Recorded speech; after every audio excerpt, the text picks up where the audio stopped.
What is up, RotoGrinders? Welcome back to the NFL Pick 6 Show, Week 7. Usual suspects are here, two of the absolute best in the business. You got John Daigle from ETR, Establish the Run, Rich Hribar, Sharp Football Analysis. Week 7, the return of Rashee Rice. We have Rashee Rice as an option. We're probably going to get George Kittle back this week. CeeDee Lamb probably comes back this week. This is a Wednesday night. If you guys are not watching with us live, listening live, we're expecting Lamb as well, and a lot of injuries out there. Garrett Wilson probably not playing, Njoku probably not playing. Keep an eye on these things. We're going to do our best to touch on that. It's just 10 games in the main slate, despite only 2 teams on bye, Buffalo and Baltimore. But there's a Thursday night game as usual, a barn burner with Pittsburgh and Cincinnati. We're hooking up London with the Rams and the Jags. Of course, you got to get the Jags out there across the pond, and 2 more games on Monday night. Rich, we were talking about a pre-show. Is this lipstick on a pig week? The games. I mean, we have the Browns are favored, and the Jets were they were favored momentarily. That's how bad at least 2 of these 10 games are, and that's we're all dealing with the same puzzle pieces. How do we feel about Week 7? It's a very interesting slate for sure. Obviously, I think we're going to get a lot of, the Cowboys are on the slate. They're like the one thing that we can count on every week, right? Like it doesn't matter who faces the Cowboys. Those guys are going to get there. Yeah, we may or may not touch on the Cowboys later on in the show. Their team total is like no other. The game total they're a part of, taking on Washington, it's 6 points higher than the next game, 54.5 Washington at Dallas, division rivals. Daigle, welcome to Wednesday nights. How are we seeing things? Doing well. And Sean Walters had some early guesses for the 3 games per usual at the top. So we will see if he was correct. But like Rich said, it is quite an ugly slate. We really needed Bucks Lions on this one to energize the people. Unfortunately, they have to wait for another Monday night doubleheader for that one. So we'll do our best to navigate through the injuries and who we're actually going to play on this. They don't overlap this week though, because we get the West Coast game. So the overlapped ones are rough. Dude, the 10 p.m. Eastern start, that's super rough for a Monday night game. Yeah, the the East Coast dads, tough scene for the East Coast dads, I Shout suppose. out JJ. Always see that on the Twitter. I had the split box or the split screen. And I was watching the 2 games on Monday night. I was trying to find a good game. I was struggling with this previous Monday night with the 2 games. I know people don't like it. I kind of like it because what's the difference if we have 11 or 10 playing at the same time? Yeah. Or whatever. Why not give us an extra game? But for content, it is a little bit tricky. All right. 6 games early, 4 games late. They got that right. At least they got that right, which I do appreciate. We are going to, you guys know how this works. We talk about 3 games, the 3 big games, the 3 main games amongst the 10 on the main slate. We circle back, give our favorite plays position by position. Later on in the show, spoiler alert, we're talking more Liam Neeson. Liam Neeson, the unofficial 4th member of the show, or 6th member, depending on if we're including Rob and TJ. Another movie discussed. Can I say too, I didn't punt, but I'm actively rooting for you to win these. I played a Cam Ward stack in ours because I just wanted to have I'm not punting on purpose. If I would have wanted the Cam Ward stack, I'd let you know. But I kind of want to see how far this bit could go. I was gonna say I don't know if you can pull up. You called yourself out for it, but I was gonna say I don't know if you can say you're not punting when you run out Cam Ward in the tournament. Yeah, I won the 5-man once again, and I saw Cam Ward, and I thought I was going to ask you that, Rich. I thought you're tanking over there. You don't get a number 1 draft pick next year. I'm not sure what you're playing for, but we did win our I figured it was a win-win. We with the bit gets to keep going, or if I win with Cam Ward, we've got a story to tell. I'm unfortunately trying to win. I am trying to win and get off of Liam Neeson movies. It's not working out so far.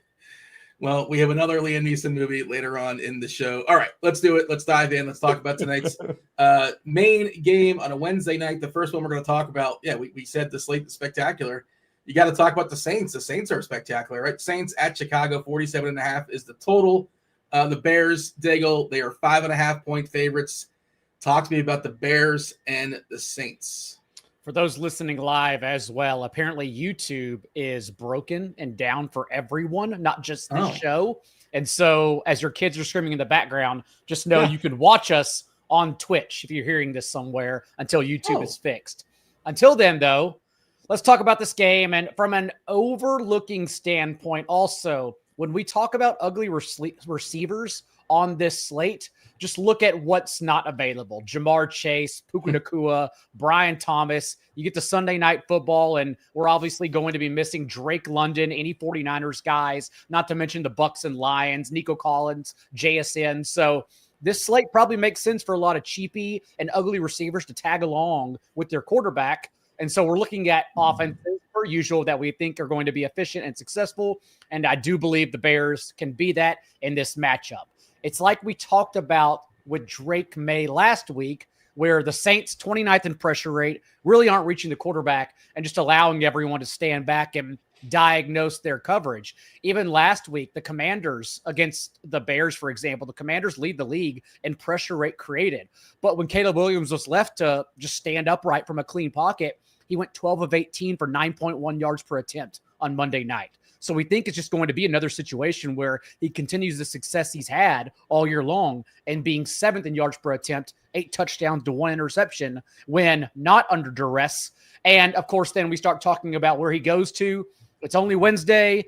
DJ Moore randomly taken to the hospital following Monday Night Football. He doesn't practice on Wednesday. We'll find out more at the end of the week. But at least we know, like, the way the Saints play defense, it does look like another great spot for Rome Odunze. The Saints, of course, are playing roughly 50% of their snaps, nearly half of them for man coverage. And that's the kind of splits Odunze in particular, and continuing to lead the Bears in targets, has really excelled against this year. 35.5% of his routes he's been targeted on against man coverage, 6th in yard per route run in that time. So Caleb Williams, Rome Odunze, I think we're going to have some success here, at least to start our stacks.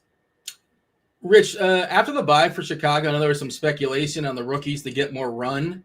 Did we see that Monday night with Loveland and Burden? Just a little bit for Burden. He obviously had the big play, but like kind of the changes they made were Caleb Williams used play action on a season high rate. They used pre-snap motion on a season high rate. We brought up that stuff with the Saints last week. With Drake May, like big time pluses for him. On plays at pre-snap motion, the Saints are allowing a league high 11% touchdown rate. They're 8.8 yards per pass attempt too. We also saw that they benched Braxton Jones, their left tackle, for Theo Benedet. And that made a big difference, at least for 1 week. Now, we have been here before with DeAndre Swift, where this is what DeAndre Swift has done to us before. Like, he'll have these spike weeks and have these, hyper efficient games that turn in explosives and then kind of go back into the graveyard. But, he had 100% success rate actually running to the left side. So that transition did move. Very, very minor changes, but they did have an impact in at least for 1 week. If we don't see DJ Moore this week, I would imagine that we finally do see Luther Burden have an extended run out for the first time. And I would be more excited for that, because my take on Luther Burden as a prospect was that he was actually better as like an actual flanker than a slot receiver, which is what he was treated as Missouri. I actually think he's actually pretty poor at like sitting in zones and finding space, but like he's a really explosive route runner and he can get vertical. And like we saw on the couple splash plays he's had already this year. So if he does play, I do think it unlocks like a vertical element to this offense too, that they haven't really, incorporated really greatly, so far at this point in the season. We're more excited about Burden than Zacchaeus. Zacchaeus seems less sexy. Safer, maybe? I mean, it's probably a good spot for him, but definitely he led the team in targets last week. But I mean, how excited are you to click old meaty Zacchaeus? Especially if like DJ Moore misses, like we want to play the fun dude, right? Like Zacchaeus hasn't gone over 51 yards in a game yet. Like what's the run out, right? Yeah, I don't know what the ceiling is. He is cheaper, which is oddly enough cheaper than Burden for what it's worth. Oh, I'm sure. Yeah, 3.7 on DK, 4.3 on for Burden. The Saints, Hribar. Talk to me about New Orleans. You're not going to believe it, but Chris Olave projects good again. He always projects good. You're the guy that gets 10 targets. I will say for Olave, the change in The way he was used last week was a positive. I don't know how sticky it'll be because it was one game versus the previous 5, but 50% of his targets were actually 10 yards or further downfield. He opened the game with that 53-yard catch. He had another one later in the game, one of the few misses from Rattler where he was behind the defense. But listen, he's got double-digit targets in every game but one. And if we can get some more vertical targets to where he's just not that guy getting the 6 for 55 like it was the opening 5 weeks of the season, there's some upside here because that's where the Bears have been beatable on all these throws 10 yards further downfield. They've had the highest completion rate in the NFL. The Bears as a defense are hilarious, actually. They either get a turnover or allow a scoring drive. They're first in the NFL in takeaway per drive rate. And then on their drives without a takeaway, they are 31st in points allowed per drive. So it's a very fun defense in the fact that if they don't get a turnover, they're giving up points. Taysom Hill stole a touchdown, and he's just annoying because he's hard to roster, but then he certainly hits the upside of some of the other players in the Saints as well, just of note. Big clutter there as far as the tight ends, I imagine. Daigle, what are your thoughts as far as New Orleans? Well, it's pretty clear what their roles are, at least, in that Taysom Hill. We discussed it last week. He's genuinely only being used as a wildcat rushing quarterback, but now that also comes at the expense of Alvin Kamara's touchdown upside inside the 5-yard line, whereas Kendre Miller was already chipping away at those early down carries even last week. Not to mention, I think what's happening is that out with Kamara now seeing at least 5 targets in 3 consecutive games, that target share is also eaten into Juwan Johnson, who's still running routes out there well ahead of Foster Moreau. But now it's Kamara getting those underneath targets instead of Juwan Johnson. So that's why he really just hasn't popped the last 3 games. So I think it's become more clear as Olave and Shaheed from Spencer Rattler. The Bears are still allowing chunk gains 10 yards through the air. Rattler's gone 10 yards deep on 36% of his throws. It's something that if you allow him to stand back there and do, he will take that opportunity. So there could be some fireworks here. There's been tougher spots. The Saints have been on the road, example, against Buffalo. And remember, they still hung around the entire time. So hanging around with the Bears, wouldn't be shocking at all. You don't really need the salary for Rattler, as far as the slate. We talked about a lot of players that aren't available. So who are you spending up on in some spots? But I guess in large field stuff, has he shown enough upside, Daigle, for a large field tournament to play? And you could stack him with Olave, Shaheed, one or both, and it's pretty cheap. And surround him with some good pieces as well. Is that something we would consider in a big boy tournament? This isn't single entry stuff, but a big boy tournament. I don't think I'm personally going to get there just because I like some of the expensive quarterbacks we'll get to. And plus, the Caleb Williams salary, not to mention when I mentioned expensive quarterbacks, we're also talking about the rushing guys in Jalen Hurts, Jaden Daniels, and Patrick Mahomes, who's also now a rushing guy. So I don't think personally I'm going to be spending down for Spencer Rattler. You got an argument for me, Rich, here as far as I think it's tough for Rattler himself to post the tournament-worthy score, but if you can squeeze him in and somehow get Jonathan Taylor and Josh Jacobs on the same team, maybe you've got. I think you can. Yeah, so if you can do JT and Josh Jacobs together, because those are the two guys, those are the 2 hammers on this slate at running back. Mm-hmm. Yeah, if you can get them together, maybe you've got a shot to really cook. The running backs actually aren't bad on this slate, so it's just receivers. Quarterbacks are good. Tight ends are littered with cheap dudes. So it's just the receiver slate that's kind of fun to parse through. And you've got Olave as kind of this bankable target guy. Rome as an upside guy. He's really run cold since that breakout for the Lions. But if we don't get DJ Moore, got a positive matchup. He still has all that red zone equity. He had that one called back on Monday night. But it is a wide open wide receiver slate though.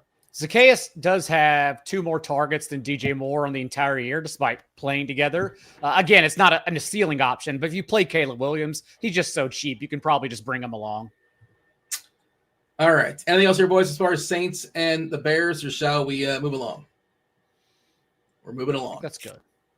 Indy at the Chargers. The Chargers getting away with it at Miami at the buzzer. -1.5 at home. 48.5 is the total with their patchwork offensive line.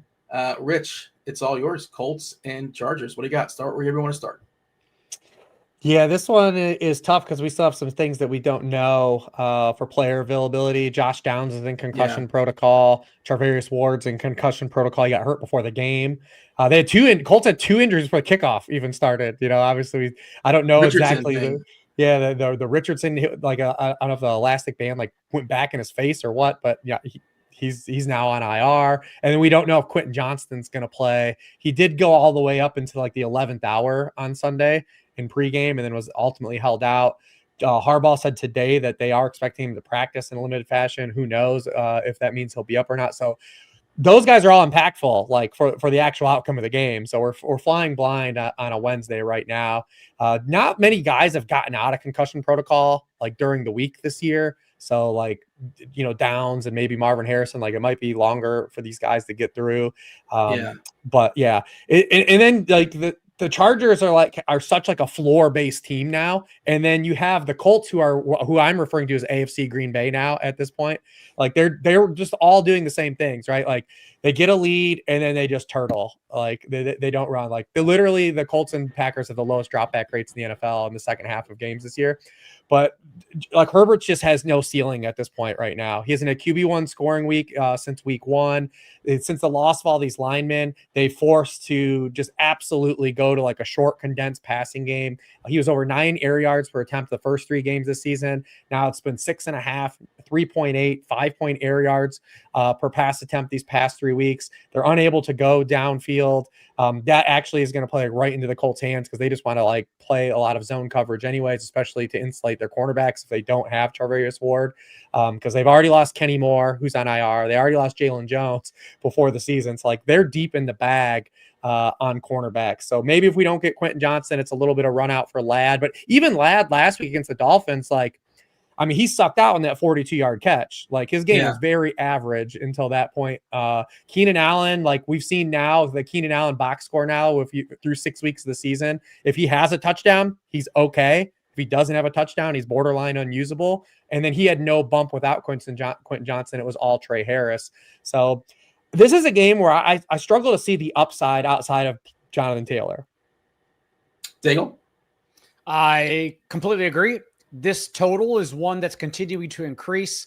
We're getting two teams indoors, but at the same time, I initially looked at it too. And after more research, I thought it's one that could actually underwhelm on the entire slate just because of who the Chargers are. Like Daniel Jones does have good numbers against the type of coverage Jesse Minter goes to, cover 3, cover 4 on over half their snaps. But the Chargers fundamentally as the defense, as you would expect under Minter or Harbaugh, have been very good. They've played Jaden Daniels and Patrick Mahomes, for example, through 6 weeks, and no quarterback has yet to reach 2 passing touchdowns against them. So it just seems like another floor game for Daniel Jones, who has been a top 12 quarterback in 4 of 6 matchups. But if we're not getting if we don't think we're going to get like a shootout here, then it's just kind of teetering by as a low end QB1 for him. Not to mention, Rich mentioned the pieces that we're trying to figure out here. We also don't know, then who steps in if those injuries occur, because the last time we got one of the Colts receivers out,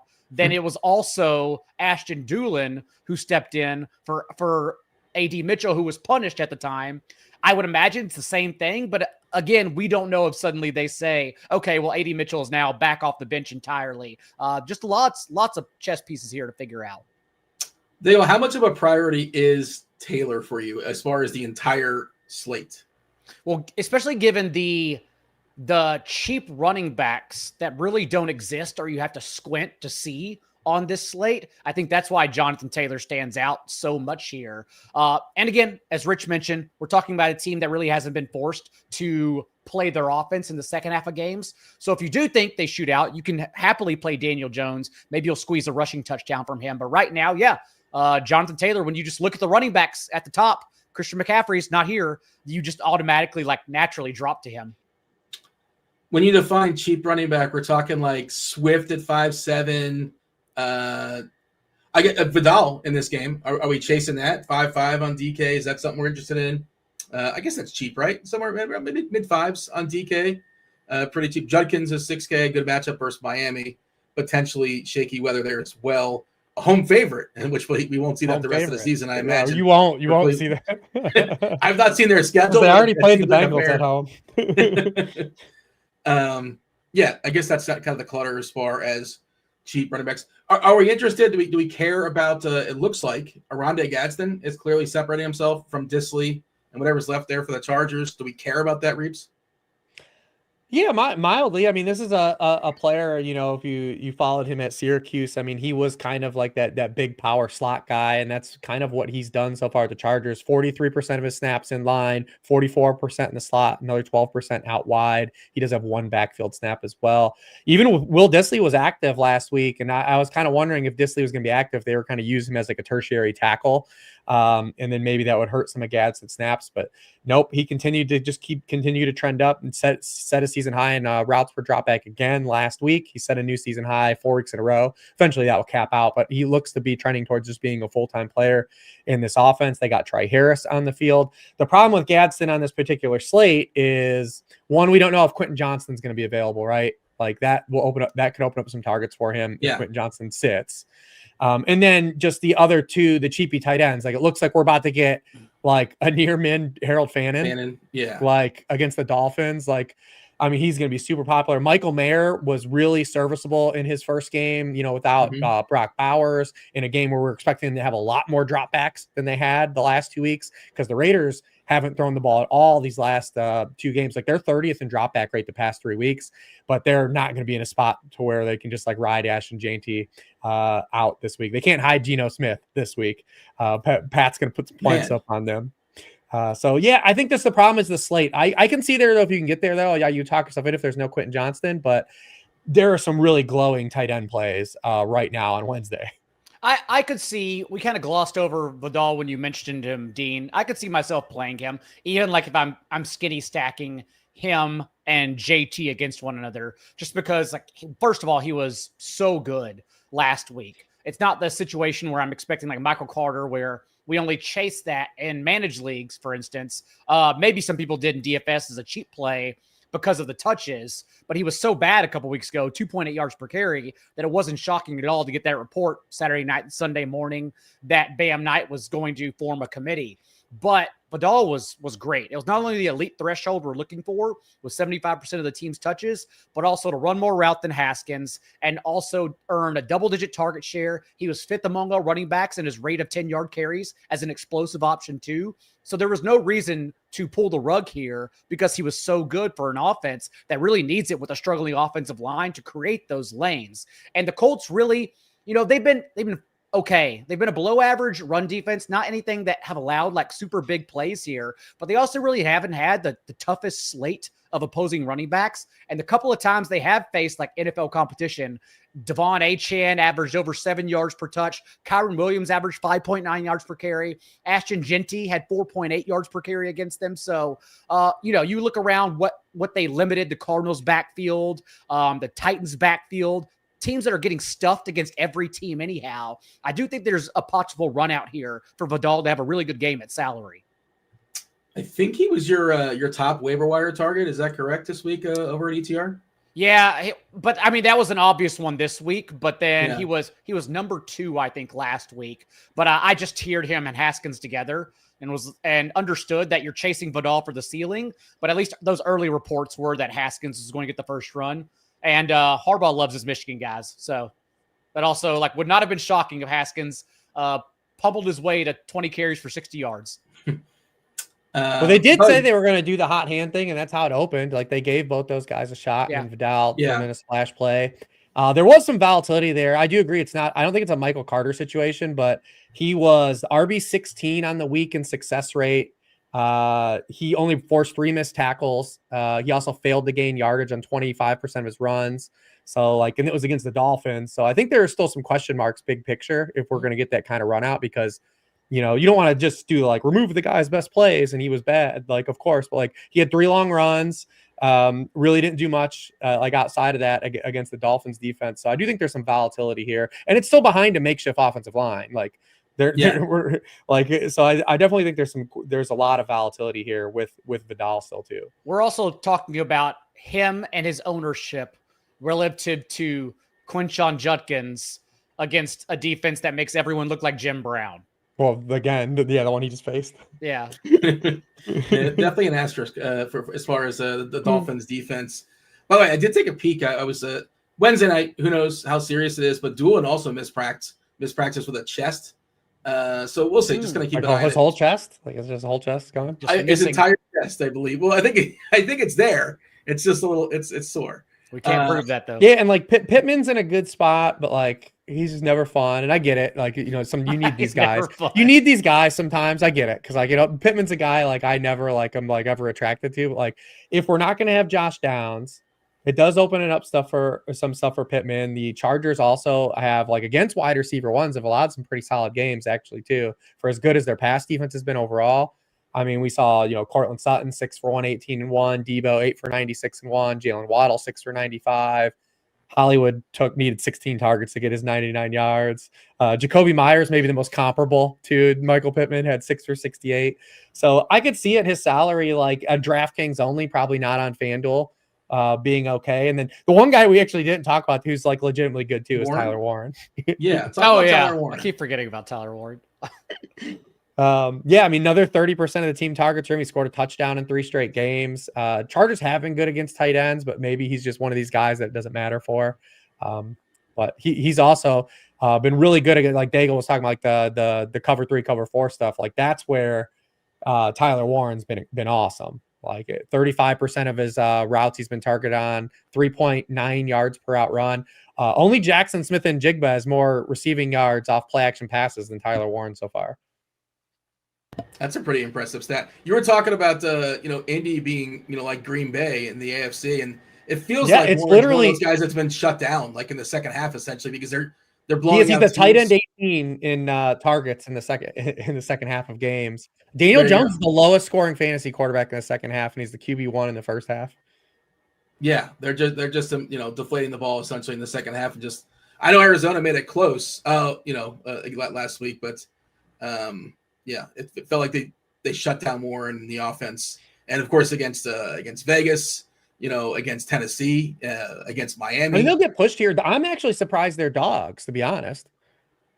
I am too. I think the same thing. I think Indy's a better team, mainly because that Charger line. That line is just really. If it was healthy, I would. And they took the Broncos to the end of the game. They actually won that game at the end. They played another good team. The Rams, they lost at the very end of the game.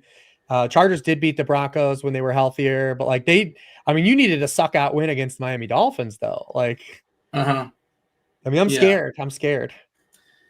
Maybe maybe this is just a trap though. I don't know. The trap spot. Yeah. Anything else here, Daigle? I think that's it for me. I think we covered it. Again, lots of moving pieces that will be decided by the injury report. I could see myself like ending up on someone cheap from this game just for lineup construction purposes. But right now, I prefer 4 or 5 other quarterbacks to Daniel Jones and Justin Herbert. We will get to them shortly. If you guys are hanging out on the YouTube, I think it may or not be fixed. I'm not really sure. If you guys are there, do hit that like button, subscribe, turn on notifications. If you're watching us on Twitch, what's up? I think we're on the Twitter as well. All different streaming services. We do appreciate you tuning in. Also want to mention we have an exclusive deal for our listeners. You can unlock all of Rich Hribar's exclusive fantasy football analysis over at Sharp Football. 50% off with code PICK6. PICK6. That is PICK, the number 6. Just go to sharp.football and use code PICK6 on a weekly, monthly, or season-long fantasy football package to save big. All right. Game 3. Now we're excited. Let's talk about the Cowboys. The Cowboys are home. 2.5-point dogs. Daigle shaking his head. He's not terribly excited, but he's leading off. 54.5 total. That should get us excited. Washington at Dallas. Every game with Dallas is basically a fantasy carnival. How do we feel about the Cowboys and the Commanders? I try to get away from talking about the Cowboys, but whenever you're boasting a defense that Texas Tech could put 40 on, then you kind of have to start talking about them every single week. And I guess let's start with the Commanders and Washington's offense. Even Bryce Young last week, every quarterback against Dallas through week 5 had scored at least 24 fantasy points. Bryce Young only scored 18.5 points, but relative, that's only the second time this year Bryce Young reached 18.5 points, so still pretty good. Bryce Young actually on the season through week 5, he had completed just 37% of his passes for 2 touchdowns on throws 10 yards downfield. Against Dallas, he completed 83% of his passes for 3 touchdowns on throws 10 yards downfield.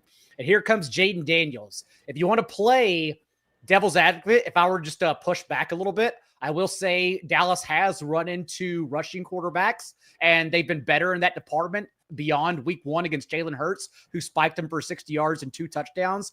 But also, I don't believe quarterbacks are scrambling just because it's so easy to pass on them. It's kind of like what we talked about with Brian Schottenheimer saying, like, the run defense is good, which is why teams are choosing to pass the ball. And then Carolina said, hold my beer, and Rico Dowdle popped him for 6 yards per carry. Like, everything that Dallas is showing to, like, in the box score be good at, it's only because teams are having easier time doing other things. But if Jaden Daniels wanted to scramble for 100 yards, he can probably do that in this game. No quarterback has chosen to do that since Hurts, though. So that's the only really nitpick I have here.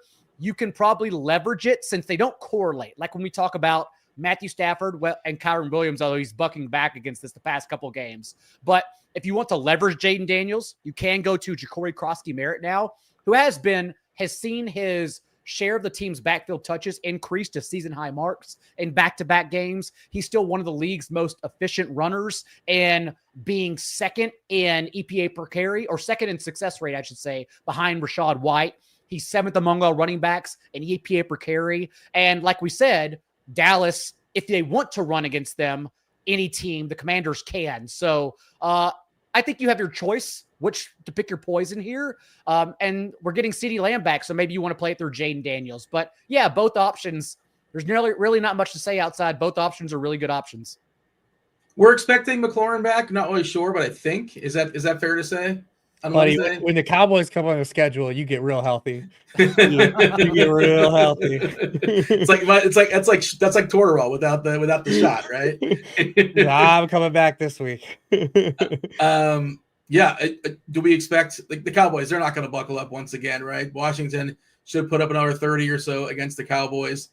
We'll talk about Mahomes later. It looks like Daniels Mahomes kind of 1 and 1A as far as the key quarterback this week, as far as the optimal, or what you're seeing as far as cash games. You're gonna have the salary, probably gonna get one of those two.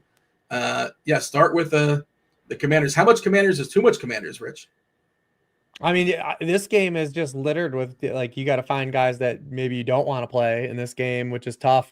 I mean, probably the most interesting dynamic is just Lamb coming back, and what does it do to the surge that we've had from, George Pickens. I mean, part of the thesis with George Pickens was the contingency upside, right? If something were to happen to Lamb, he was just going to be elevated in a much better situation than what he had in Pittsburgh. And that played out at the beginning of the season.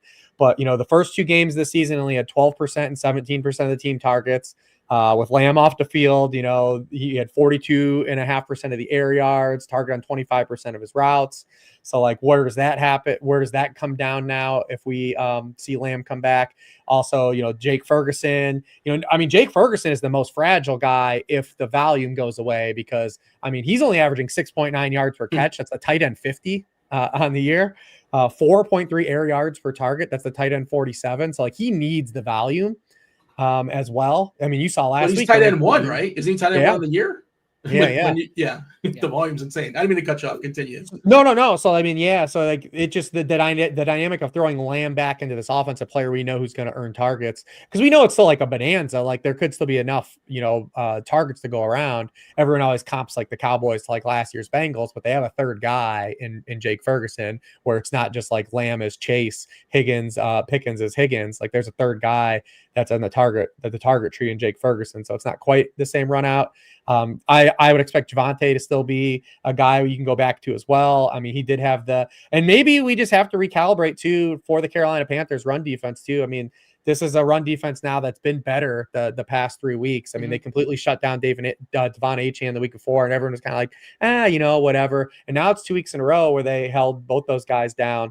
So do we got to put a little respect on the Panthers run defense and kind of adjust moving forward? It's still early in the season where, we've got to see what kind of plays out. So, but I mean, the usage was still there for Javonte. He still had 78% of the backfield touches. Miles Sanders goes on IR. This is a division game. I expect him to have a complete workload as well. And then we talked about DeAndre Swift gashing, Washington, who had a good run defense until Monday night, and then they were absolutely shredded. They've also been bad to running backs in the receiving game too, so maybe that's another outlet as well. But the insertion of Lamb does throw a wrinkle on how to play the Cowboys, because it was just so clean to just do Dak Prescott, George Pickens, Jake Ferguson. Now we at least kind of consider like who's either the odd man out or does it all get disrupted a little bit with Lamb coming back. But you love the spot for both these passing games. These are both passing games that are giving up chunk plays, and that's how you get to this total getting there. You have a preference? We're assuming Lamb. It seems very, very likely he's going to be back. I know he's back at practice. He was limited, but coaches seem optimistic. Just for the sake of the conversation, sorry to cut you off, Dean, but when they asked Schottenheimer what he would need to see from Lamb to play, he said, "Is he breathing?" So I'm pretty sure we're getting Lamb back in this game. Yeah, that's the quote I saw as well. Straight up, you have a preference? You have a lean, Lamb versus Pickens? Are we assuming Lamb's is going to be a full go? That's the other question mark you have. I think, I'll probably pick and choose. I'll probably build some different. This is a game I'll probably build different lineups around. So I'll probably mix and match it. My preference would probably be, if I'm playing Dak, I think it would be to play both receivers, I think. And then if we're doing the other side, maybe do like a Ferguson or a Javonte coming back with, a McLaurin. But you can play Corey Cross-Merritt, like Daigle said, his usage is going up. We love for him to hang on to the football. But man, he's not getting punished. Yeah, but that's what you love to see, right? He fumbled 2 games in a row, and the very next play they gave him the ball. Like you love to see that, from coaches, staffs. But they know he's still like their best runner, right? So like they have to kind of like see this thing through. And so I'm all for like anyone in this game. If you tell me you have a play, I'm for it. I like all the guys. I like all the pieces. Daigle, Terry or Debo? What do you prefer amongst those two, assuming Terry's back? I think Terry's injury was so serious that I may be in the minority here, but I think I'm going to be someone who shies away from him. Whereas like Lamb, at least coming back just a few games later, I'm less concerned about. Also, Lamb's just ceiling naturally being higher as someone who is hoarding targets away from George Pickens actually in the 3 games where they overlapped. And so, personally, I think I'm just not going to get to much Lamb or to much McLaurin in this scenario. I'm curious about like Deebo Samuel's injury because like they talked about thinking long-term with it and they let him go out Monday night. And then I don't know if it was just because of the defense the Bears were playing, but 15 yards on 5 targets kind of didn't look like the same player either, battling through that heel injury. I just wonder how much healthier he is as well. And season low snap share in a full game because he had a lower in the Raiders game, but they pulled the starters. But and so maybe a week later he's not practicing. It's just Wednesday. Maybe a week later he is healthier, but I think that's also a question mark. The chat kind of hit on it, but I mentioned not playing Jaden Daniels and JCM together. But honestly, if that's a unique way to play them, maybe you do play them together and then you just try to soak up all the touchdowns. But I need to think about it. But 55.5 total, as you said, it's a game where I'm looking at 6 players here and just kind of try to build around it.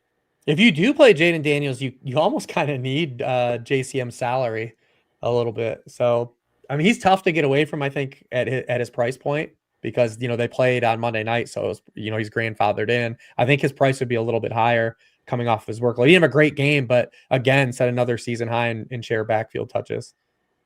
You might get 3 or 4 rushing touchdowns out of the 2 of them combined. I see the chat's asking about Zach Ertz. I don't think everybody's really excited to play Zach Ertz. You can. And I think he's actually projecting pretty well. I ran some optimals. Where is he in the optimal stuff? 17% of the lineups that I ran on DK, he hits. Mayer is in front of him. I imagine Fannon's not projected with Njoku out though.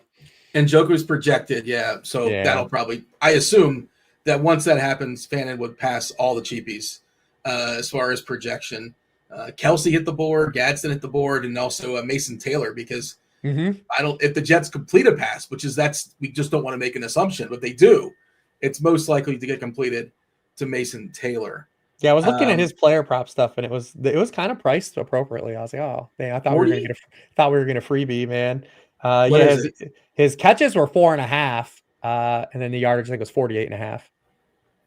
Yeah, I mean they're almost home favorites. They were home favorites temporarily, and then Vegas said, "Well, wait a second, Josh Reynolds now trending maybe not play either." Like Alan Lazard, Yeah, so the Panthers, who look respectable, they look pretty respectable these days, are favorites on the road. When was the last time the Carolina Panthers were favorites on the road? I'd like to check that up. I feel like it's been a what's really annoying about this game is that what's going to happen is one of these dinky ancillary players that Commanders throw to once per game is going to be the one that's going to win the Millie and beat all of us. When like McCaffrey has literally run just one more route than Jalen Lane the last 3 weeks. They're playing the same usage, and it's not like McCaffrey separating. He's just the one who has a 55-yard touchdown and 33-yard touchdown. He's been more efficient on pretty much the same opportunity. Not to mention that it's Chris Moore who is operating as their second wide receiver. But even if Terry McLaurin's limited, you would imagine he plays enough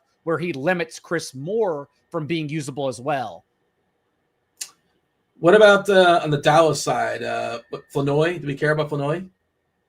I think getting CeeDee Lamb back, we're just kind of we're picking and choosing here between Pickens, Lamb, and Ferguson. And although like the lower yards per target, I guess relative to the slate, Jake Ferguson, when you're talking about the other like monsters who are priced for cheap, because like Fannin and Mayer are ceiling plays. Like those guys can reach 30 fantasy points if the dominoes fall correctly for them with the right target share and their kind of game scripts. But Ferguson, like we're talking about, again, the Commanders lead the league in creating pressure. It's going to be fun because remember, Dak Prescott wasn't available in their last 2 games versus Dan Quinn. So we've never seen this matchup before either. That's interesting.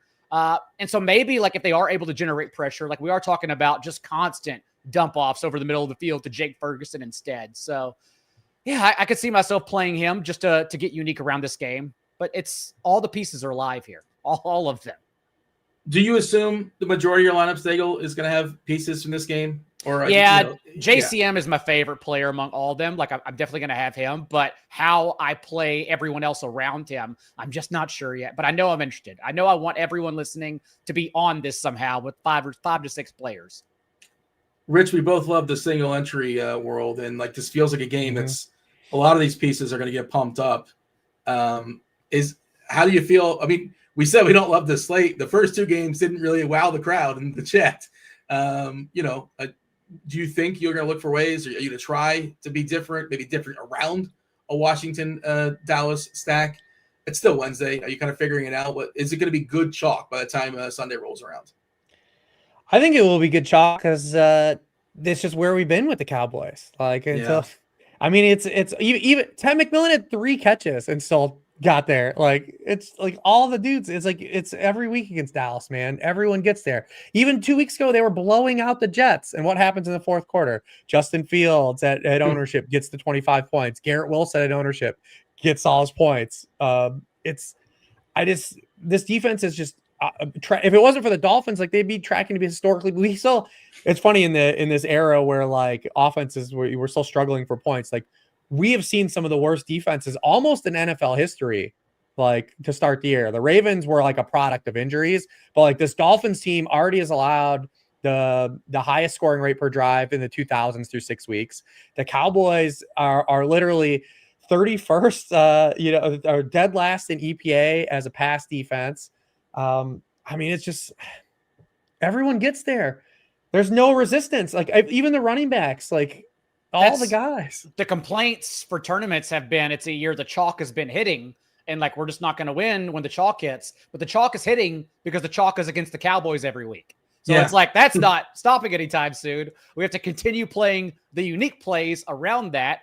Like last week, for example, whenever Sam Darnold stacks are what took down the small field tournaments.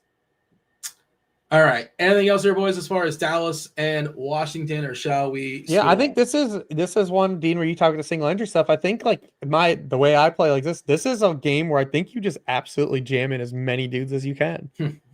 Go over.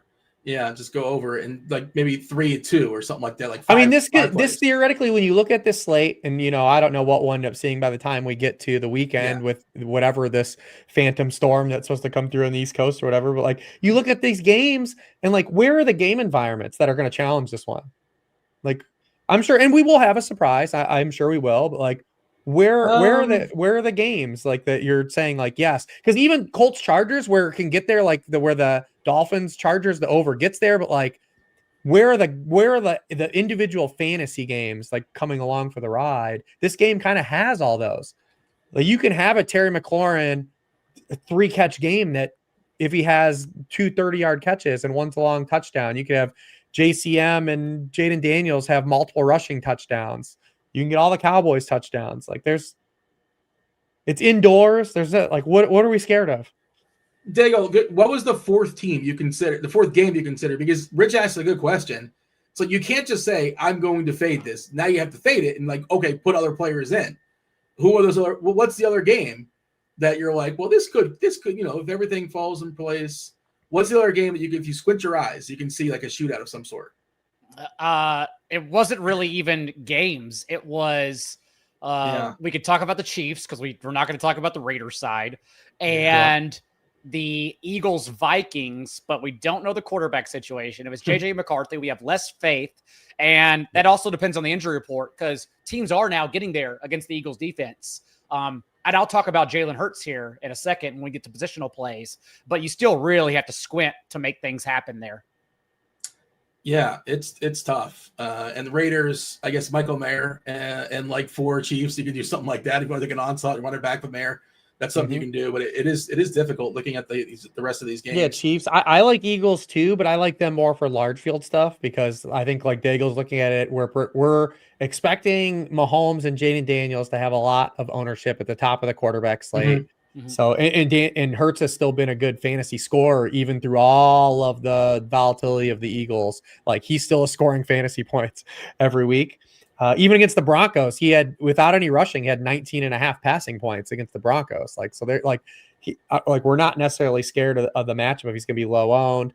And then like, I am curious to see, like, I think Dak will end up getting there by the end of the week, but like if Dak ends up being overlooked too, just because Mahomes and Daniels are just absorbing so much ownership. He's also the toughest to stack because you got to double pay up for Lamb and Pickens. So I don't think Ferguson's not cheap either. Yeah, I think he's, I think he's going to be well behind.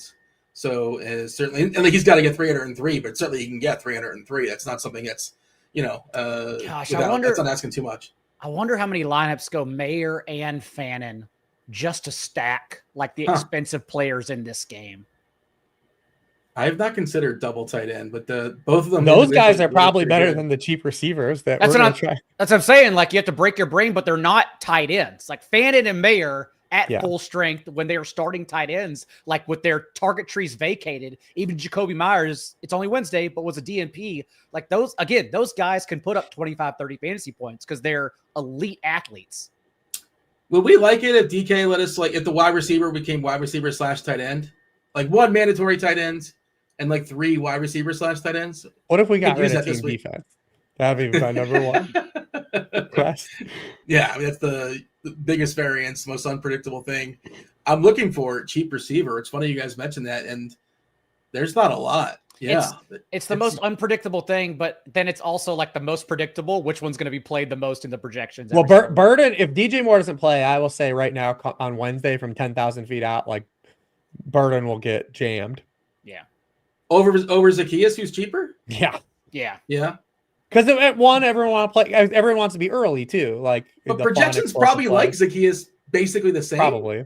So like, if people are just going to follow the projection, I'm not saying you're wrong to say Burden, but projections, because it's a median projection, right? Of course, there's ceiling projections too. Depending on well, then you can get leverage. I mean, you might be able to get some leverage as Zacchaeus, but yeah. But if Marv doesn't play, I don't know if anyone will force like a Zay Jones. I mean, I personally what's the ceiling on that? I personally wouldn't, but what are you hoping for Zay Jones? Yeah. And like, do you want, I know I'm just asking, do you want Brissett? I guess, do you want Brissett as your quarterback if you have pass catchers for the Cardinals? I mean, do you want Murray? Do we know, as of right now, it seems like 50-50 with Kyler? They're on bye next week too, which is a wild card. Yeah. I you know what I will say though, I've been like long, because the marriage of like Drew Petzing, Marvin Harrison Jr., and Kyler Murray, like that triumvirate, like it feels like all these guys like could be good like without the other guys. Like I feel like the marriage is bad. And so I was like, with Kyler being out, I actually was excited to see what Drew Petzing was going to do. And it was actually like pretty refreshing. Like Jacoby Brissett was under center for 50% of his dropbacks. Kyler's rate this year is 23%. And when you play under center, what does it allow you to do? Play action, pre-snap motion. So when you're in a shotgun, you can't really run a lot of play action. Kyler's only used play action on 21% of his dropbacks. Well, Brissett was at 41%. That was 4th in the league last week. And then on play action passes, he was 12 of 18, 8 yards surpassed him. On his non-play action passes, he was gross and terrible. And granted, that was against an injury-riddled Indianapolis secondary. Now he's going to be facing Green Bay, so you're not excited. But I came away from that game a little more confident in like what Drew Petzing offers as a play caller. Because I'm just like, man, if this guy didn't have Kyler Murray, he'd be probably doing other things. But yeah, and it's not even really to dunk on Kyler. I don't even think Kyler's a bad player. He just forces you. I don't think he's like a great player either, but he forces you to call games a certain way because of his, not even pun intended, his shortcomings. So I was excited to see like what Drew Petzing offered. And granted though, we didn't touch upon that though. Like, man, if Marv doesn't play, like, dude, Trey McBride is going to be another dude that you pay up for too. Yeah. Like, man, so 2 tight ends. I mean, yeah. So this feels like a 2 tight ends. Like, God, we're here. But I want to play 3 running backs though. It's the tricky. I don't want to play any receivers. Yeah, can we play no receivers this week? Just tight ends and running backs. All right, let's do it. Yeah. I mean, I came out of that game though more confident. I think big picture in Drew Petzing's. Because people are Dean around your area, like people probably hate Mike McDaniel now, but like Mike McDaniel without Tua, I guarantee he's going to look pretty good. He's going to be an incredible coordinator if they let him go. And Tua without Mike McDaniel, disaster. You think it's bad now? Yeah, maybe McDaniel's not the best leader. If you want to make that argument, sure, I suppose you can make that argument. But I would not put, if you're going to put blame, you're delegating blame. In Miami, McDaniel's not my first guy or the second guy. It's Tua and it's the GM. But all right. Do you want to mention before we talk about our favorite quarterbacks? 3-day pass. You want a 3-day pass here at RG? You get the NFL DFS tools without a full season commitment. Limited time, get half off a 3-day NFL pass. Access to everything you need to crush the slate. You'll get the optimizer tool, that's Lineup HQ, packed with player projections, ownership projections, ownership of percentages, much more. You also get SimLabs NFL, the easiest way to build smart competitive lineups in just a few clicks. All that, much more, less than $10, $9.99. Do not miss your chance to get a serious edge this week. Also, time that correctly. Make sure you're timing that correctly. Those 3 days, you can get to both games on Monday. You can get to, obviously the full slate on Sunday. Make sure you order that at the right time, or you can just make a bigger commitment.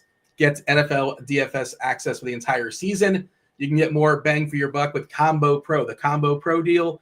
For a limited time, your first month of Combo Pro for just $79.99, which is only $5 more than NFL DFS monthly sub. So that would be everything else. Football, not just football, but college football. NBA right around the corner, just a week away. Going to be firing up and doing some shows there 5 days a week, actually 7 days a week, most likely, depending on the slates. Hockey, of course, hockey is in full swing. Baseball, still a thing. It's winding down. MMA, PGA, any sport you can think of with the exception of NASCAR. Do not miss your chance to pass up on these elite values. All right, so you guys are probably both wanting to talk about Patrick Mahomes. Who wants the Patrick Mahomes breadstick? Rich says no. I mean, I was going to say, let him have it. That's the layup, right? I will let you have Mahomes because since I was going to go Hurts. Yeah, and I had Hurts on my little thing too. And just as a guy to monitor throughout the weeks, again, like I said, he's still scoring fantasy points. Like we know he still has that. Even as the bad version of this Eagles offense, he's scoring fantasy points that matter. So if no one's going to play Hurts, I think he's interesting. I also think that there's another Eagle that is interesting on the slate that is actually a worse play than him. But yeah, I mean, what are you gonna do? Like Mahomes is absolutely in his bag right now. Like he already has a career high 4 rushing touchdowns. His completion percentage has gone up in 4 straight games. He's coming off a season high yards per pass attempt. The Chiefs are still have the highest neutral drop back rate in the NFL. And they're getting Rashee Rice back and facing a Raiders team that gets no pressure on the opposing quarterback at all. So yeah, it's pretty easy to talk about Patrick Mahomes. I think the field is going to play a lot of Mahomes and a lot of Daniels. I want to follow it throughout the week and see where the ownership comes. Cause like Daigle, I'm very interested in Hurts and I'm very interested in Dak Prescott. Yeah, half of our the lineups I ran on DK, I ran 100 and 25% to Mahomes and 25% to Daniels. So yeah, those two are going to be almost definitely the most popular quarterbacks this week because we have some salary. We might as well spend it on the two guys that have pretty big upside there. There's no receivers. Well, there's some. There's certainly some for sure, but that's definitely one of the routes. And also tight end. There's going to be multiple values depending on how things trickle down throughout the week. And like Daigle said, you have that inherent Mahomes stack, right? Like you can Mahomes, Rice, Worthy, Michael Mayer. Yeah, so I guess Mayer's the logical. I mean, you could do Myers or something like that if you want, but yeah. And like you mentioned the game environment.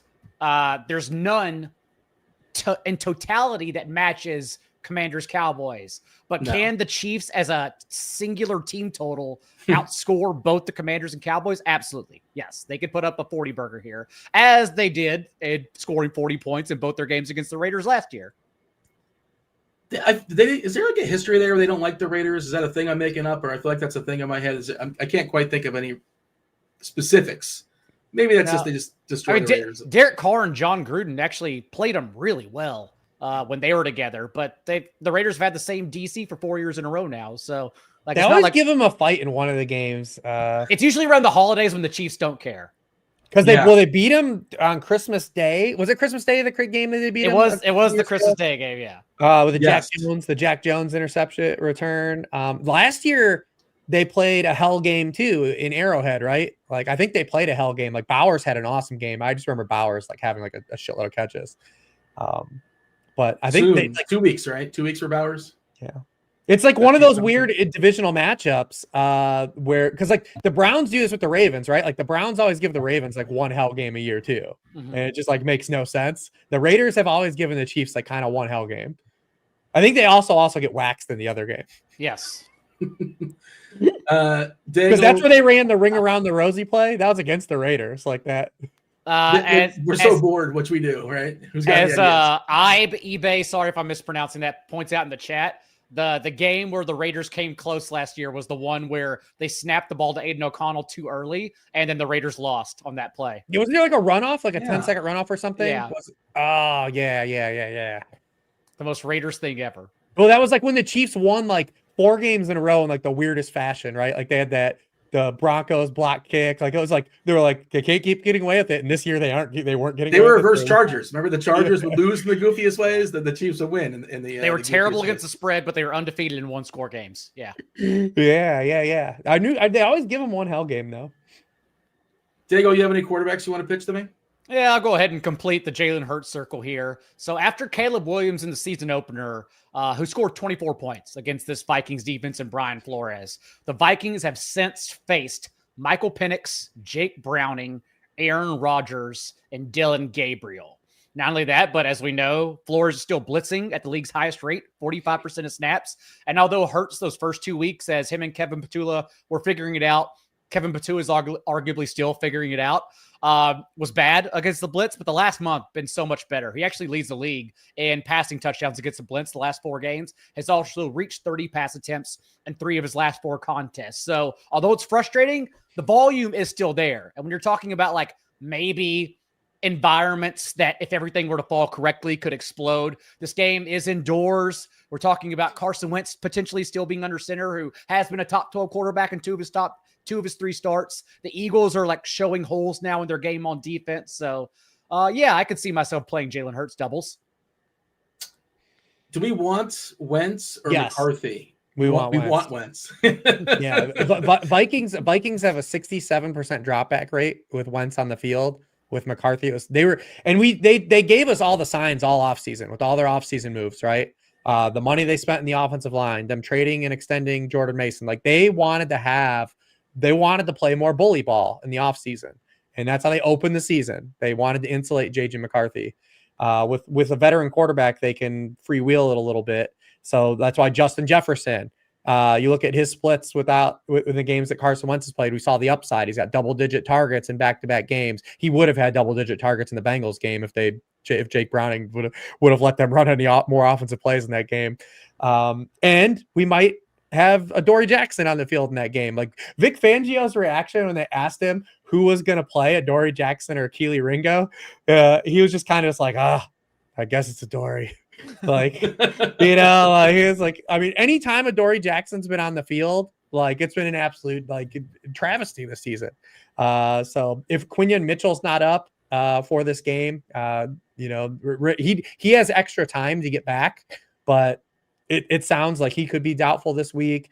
Jalen Carter sounds more like trending towards like he'll be back for the Eagles more than Quinyon Mitchell, but Justin Jefferson in this game would be incredible with some Adoree Jackson on the field. Because the Eagles, like, they got to get religion here and like just bite the bullet and say like they have to move DeJean out of the slot. Like the backups just aren't good enough. Like Jackson and Ringo just aren't good enough. Like you have to adjust your defense. They had a dude retire on him midweek. Is Zadarius Smith retired? It's are they 4-2? What are the Eagles? They're 4-2, and it feels like things are imploding, but they're 4-2. It is funny though, because like AJ Brown now in the losses, he's not even reading books. He's just complacent, which I think is probably the worst emotion to have. He's like, yeah, we suck. Maybe we'll figure it out one day. This is the week we find out who's more vengeful, Carson Wentz or Mike Vrabel. Wentz has already played the Eagles a bunch of times. Yeah. He was in Washington. He's probably angry that he was on Washington. But, he made a lot of money, man. So it can be happy. I also, just to pivot, I think in this slate, I think Saquon is like nobody's going to play Saquon, right? No. Well, yeah, and correctly so far, but like it doesn't mean it can't happen. But I mean, the Vikings are getting crushed by running backs, like absolutely crushed. And it was one thing, like when you like see them give up 250 yards to Atlanta, you're like, all right, that's Atlanta backfield, man. Like this is what Atlanta does. But then they give up 130 yards to Kenneth Gainwell and 2 touchdowns, and then Quinshon Judkins goes for 130 and had a 40-yard touchdown called back. Like. And granted, like this is Saquon would be a large field play only, but on this slate where you've got Jacobs, you've got Jonathan Taylor, you've got Quinshon Judkins tracking for honor. So it is a good running back slate altogether. Like Saquon at like he's got to be sub 5%, right?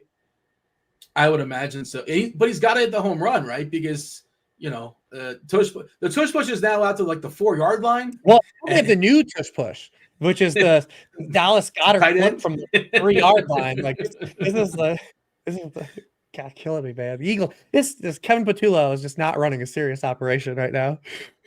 Producer TJ in chat, one of the plays I like, you said you got to play some May for the Vrabel revenge, even if it's just May a la carte.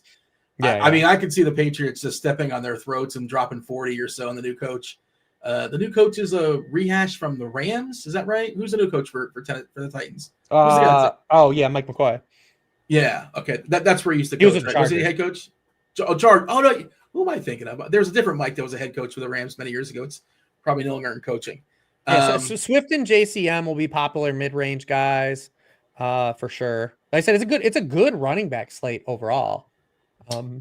Who's left that we haven't mentioned? I'm trying to think who else is as far as the first 3 games, running back wise. I think going to be played.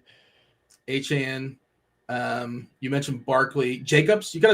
I don't know if Jacobs is going to get a ton of ownership, but you start with a touchdown every single week, right? Also, he just looks like, and he's not cheap, but he is little Jonathan Taylor right now. Like he's got 20 plus touches in every game, and his receiving has gone through the roof since this Jaden Reed injury. Like these last 3 games, 44, 71, and 57 receiving yards. Yeah. He's got 4, 5, and 5 catches. His route participation is up to RB11 now on the year. Taylor, Trey McBride minis look real juicy. Yeah, I tried we talked about last week. Let's just choose the offense, chase the passing touchdowns, cross our fingers. I knew I was going to pick wrong. Like I knew just there was no way I was going to land on the right one. I chose the Packers. Obviously, Jacobs gets there instead with 2 rushing touchdowns. So it is what it is, but that's kind of his usage now without Jaden Reed. Daigle, who do you like as far as running backs who's not yet been thrown into the pool?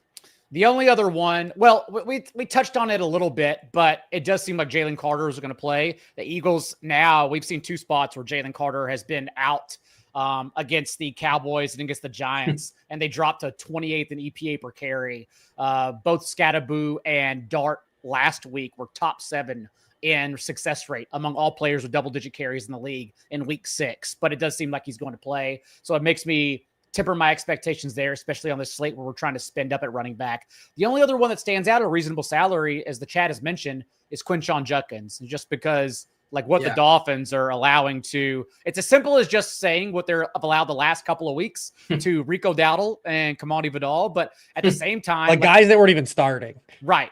Although Dowdle was really good last year. Breece Hall is the only guy in the past month and a half who hasn't got there as a top 12, top 10 running back against them. But even then, he averaged 5.9 yards per carry. Like, they're just leaking it to literally everyone. And although Judkins' share of the team's touches was randomly cut down in favor of both Dylan Sampson and Jerome Ford, it's the kind of guy where, like, on 15 carries, he can still easily get there if you're looking to spin down. Yeah, I like the Judkins call as well. He's gonna be popular. That's the thing. It's gonna be. Dude, here's what you know. Here's what you need to know about the Dolphins. They gave up 142 yards to Ramondre Stevenson.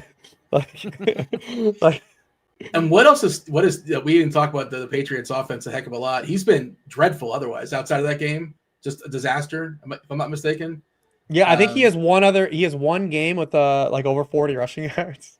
Yeah, I don't like to, take away the best games from players, especially this early in the year.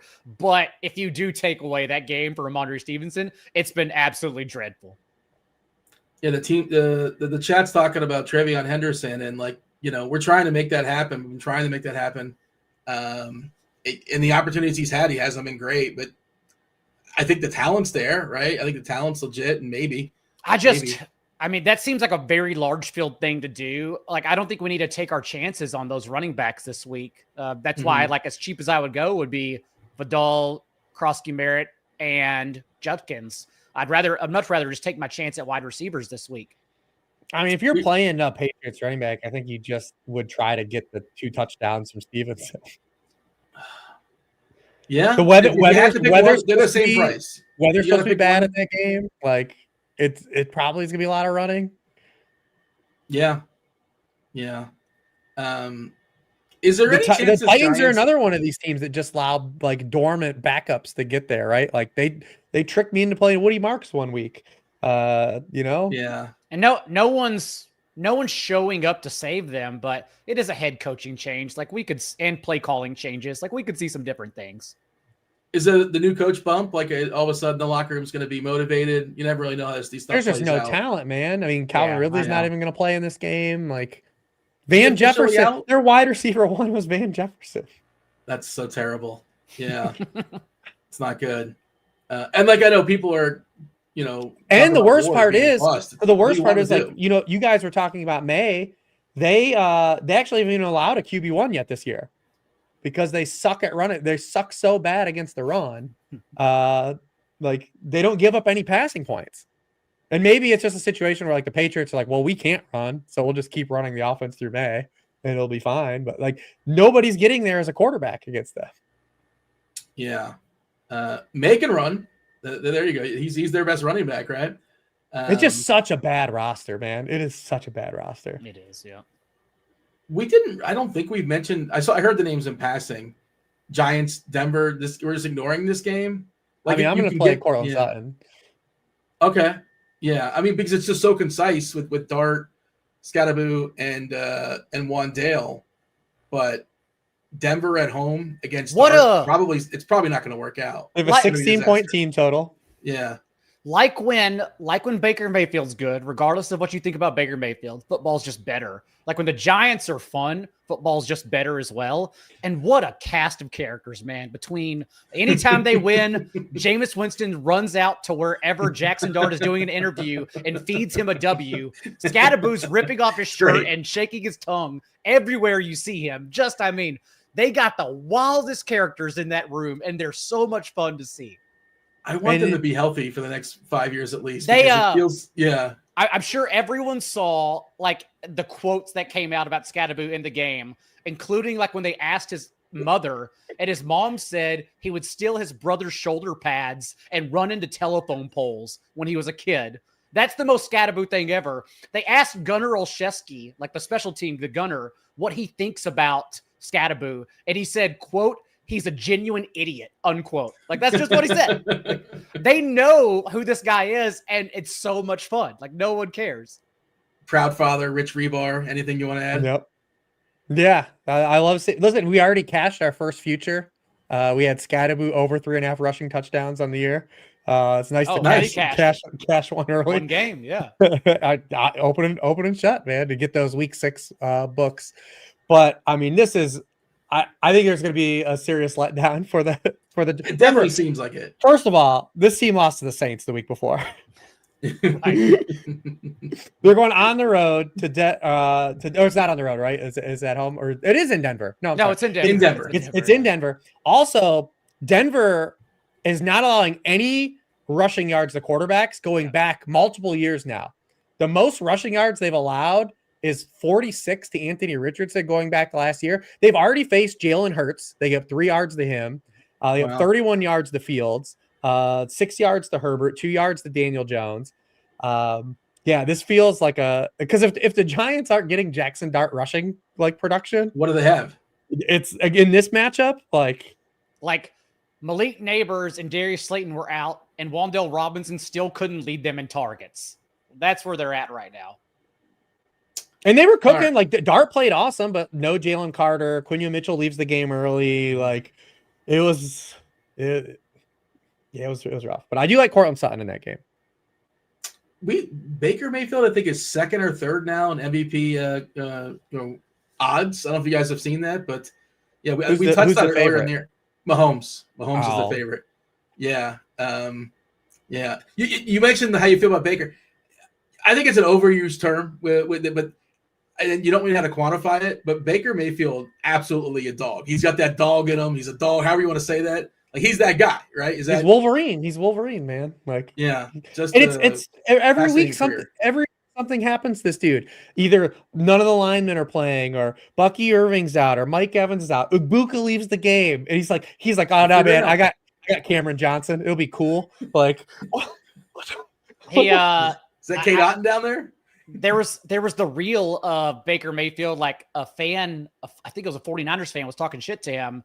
And like then he started screaming back at the beginning of the game. Then after the Seattle game. That was the was it the Seattle game? Okay, yeah. After the game, he goes back in and checks on the fan. Like he remembers 4 quarters later, amid everything going on, he has to go back and talk shit to this fan because he's not having it. Not on Baker's watch. There was a quote. He was talking about this, and they were saying like when he was losing, they would call him like, "Who's this cocky punk?" Basically. But when you're winning, it's like, "Oh, look at this kid! Look at the moxie! Look at the savviness!"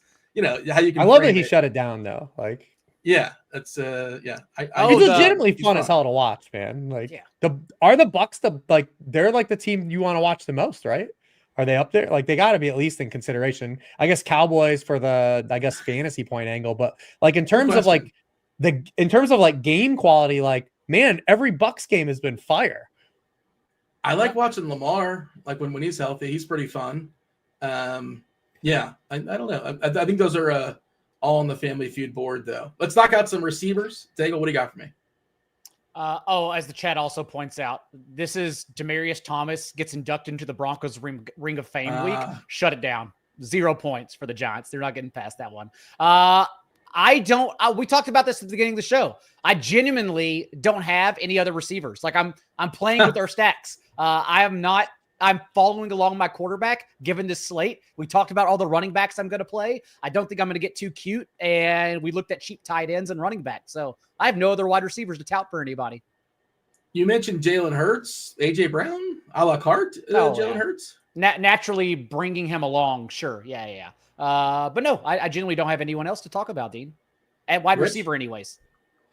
Yeah, I mean, I like a lot of the receivers in the games we talked about, but I had the short list. Jefferson earmarked if Wentz plays. Obviously, Rashee Rice on DraftKings. FanDuel maybe not as much of a force, but I mean, we gotta at 5,600. We gotta just play him, right? Like, we just gotta play him. We talked about Mahomes, and also Rashee Rice since he entered the NFL. Has averaged almost 3 yards per out run against zone coverage. We know Patrick Graham just sits back in that cover 3.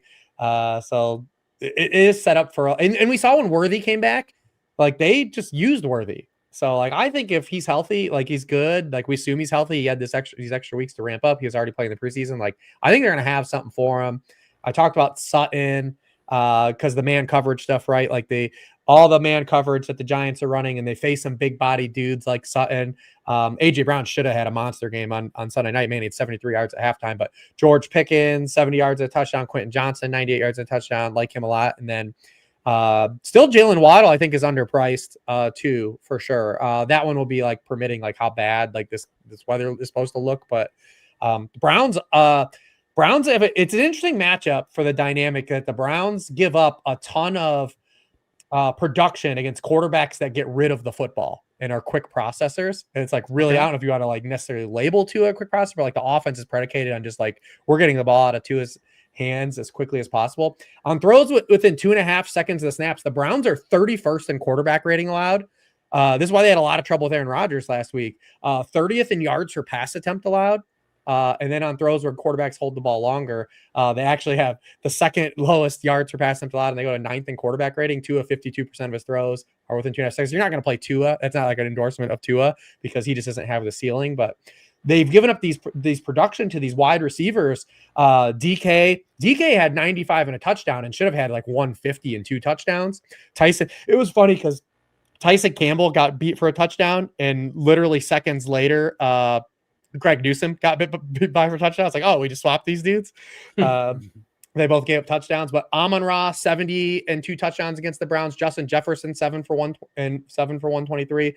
Like I think Mike McDaniel's shown he can get his best guys the football. Jalen Waddle has a 36% first read target share since Tyreek Hill been out. Like I still think he's underpriced. It's just depending like if we're gonna have like some kind of like monsoon or something come the weekend. But maybe it's a boots on the ground game where you reach out to me like we did in the past. I'll go throw a football in my front yard because to be fair, I could probably throw a football proxy 90% of what Tua could throw. Like could throw a football. Like that says more about you or more about Tua. I am left-handed too, so you can be a stunt double if necessary. Officially, Kevin Roth, chief meteorologist here. Now he just has this game, and it's Wednesday night, 4 days out, whatever it is. Yellow, orange, rain looks fairly likely. Winds around 15 miles per hour.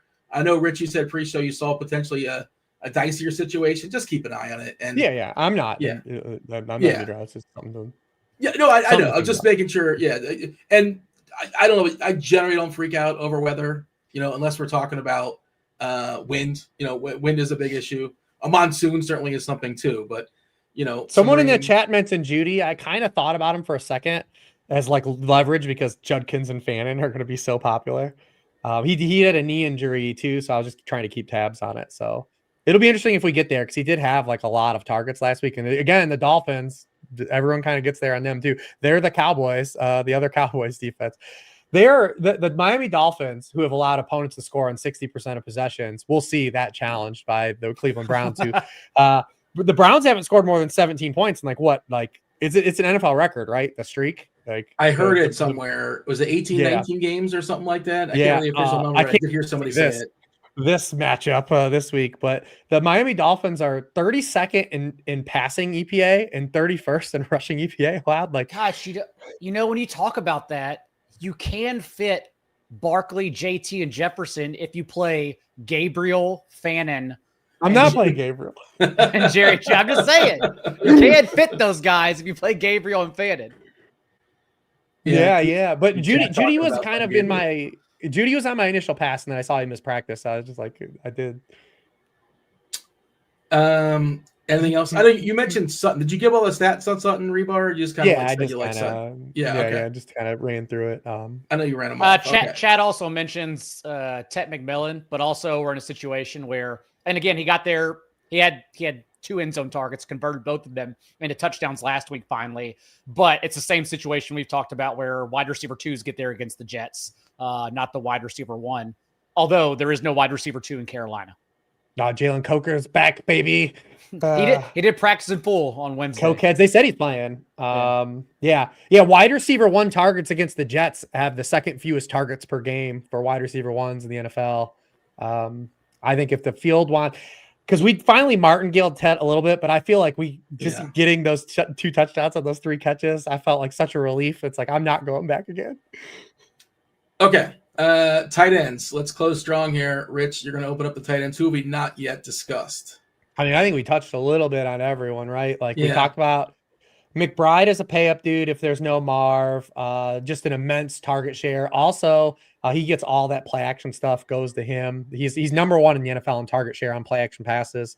And the only thing the Packers really give up is points to tight ends. Like those are really the only guys kind of getting there. Although Jamar Chase had that sick ass catch last week for that touchdown, but they're giving up all, even Tanner Hudson scored against the Packers, but they are allowing they're 30th in receptions allowed to tight ends, 22nd yards per target. So definitely like him. I had the fun stat I think that's fun for Fannin is not only are the Dolphins giving up all these points to tight ends, but here's what the fun part is. They're all rookie tight ends. It's so like Fannin like just keeps fitting. Tyler Warren 7 for 76. Mason Taylor had his best game 5 for 65. You brought Gadsden 7 for 68. Even Jackson Hawes and Mitchell Evans had touchdowns against the Dolphins as rookie tight ends. So all these rookie tight ends are getting a little piece of the Miami Dolphins. Fannin gets a turn down this week. John, anybody to add to the tight end pool that we've not yet only other one was you didn't mention Michael Mayer, right? Well, yeah, we've been kind of like going around him. Yeah. You mentioned him passing several times, but yeah, we haven't really thrown out. What do you got? Well, just like reiterating on Rashee Rice, since we mentioned him in passing, I'll reiterate Michael Mayer just because like the Chiefs have been a defense where similar to last year where they shut down opposing running games. Like they've played the hybrid elite of elite athletes and just shut them all down at running back. Same thing where they're getting beat up the seam, allowing the most points per game in the slot. But to tight ends, at least, we have seen them not play like a very talented room so far. But the first time they did in Sam Laporta last week, he does get 55 yards and a touchdown for 16.5 fantasy points against them. So we're talking about, again, a receiver room where the target tree continues going away from Jacoby Myers. Michael Mayer pops up with a 30% target share in his first start for Brock Bowers. I think it's pretty clear you can just play him. Kelsey, how much does Rice coming back? I guess he hurts everybody incrementally. He hurts Worthy, he hurts Brown. I would imagine he hurts Kelsey to some degree. Is Kelsey in the mix for you? I guess, we're going to run some home stacks for sure. How do you feel about Travis Daigle?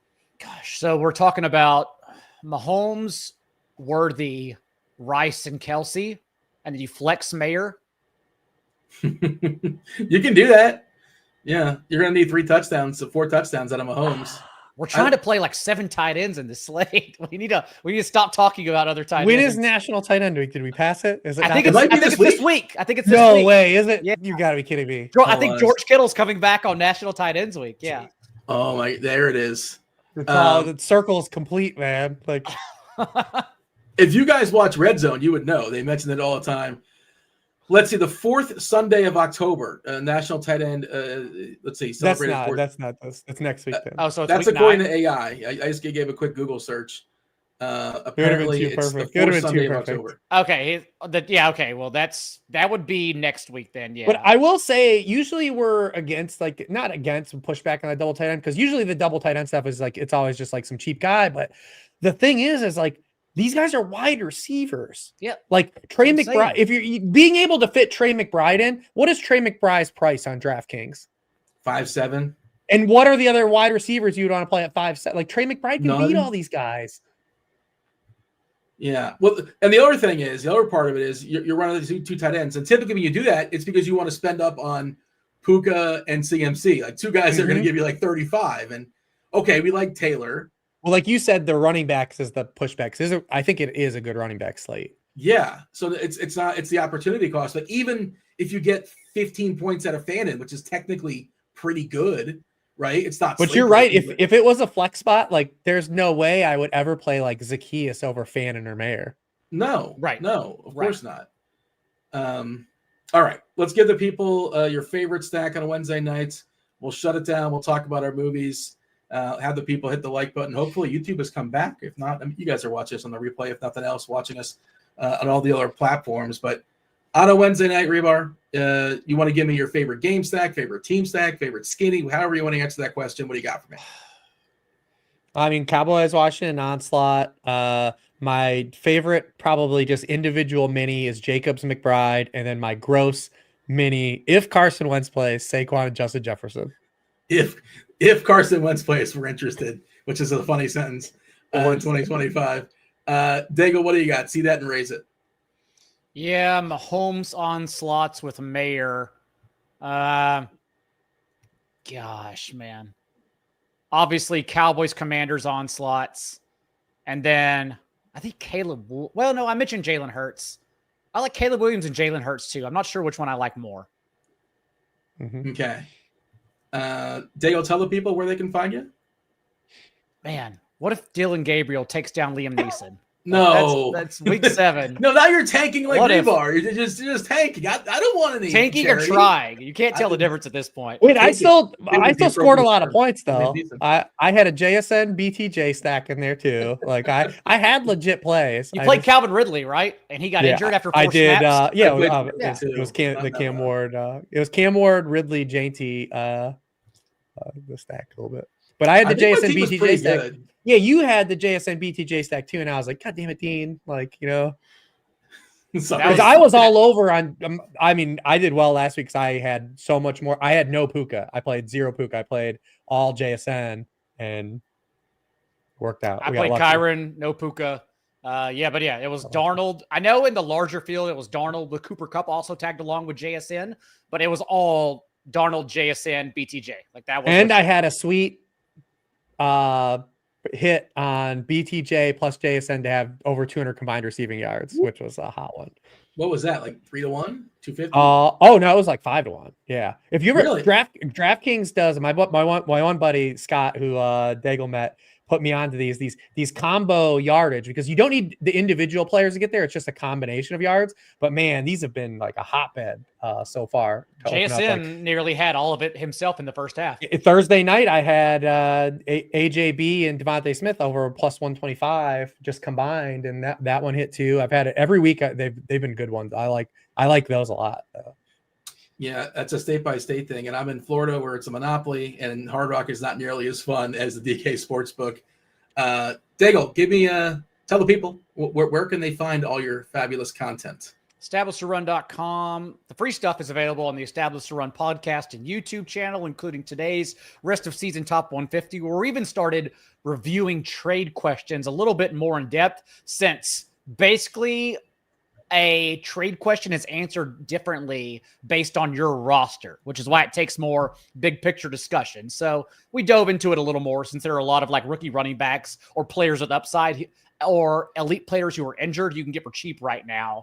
And then obviously the waiver wire and writing Silva's matchups basically. Wait, how many are you writing for him? Hold on a second. You're throwing him under the.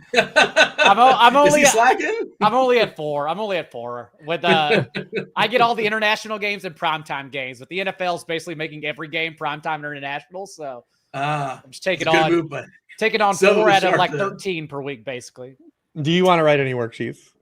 I don't want to go to Sharp Football and also take on Reeves' work. No. Rich, you got to write every single game. You have no Daigle to call upon. I don't believe, right? I think it's you and just you as far as It is. the It's just worksheet. me. Where can the people find that? Yeah, sharpfootballanalysis.com. I think we're doing promo code pick6 on this show. I think that's half off. So I mean, the DFS stuff's been hot. I literally share my entire player pool too at the end of the week when we kind of hone it in. So yeah, it's been fun to kind of do that. I like doing the article though. Like, it's a lot of work, and while I'm doing it, like, I'm like, why did I do this myself? But from a process stance, it helps me uncover all the things I want to cover.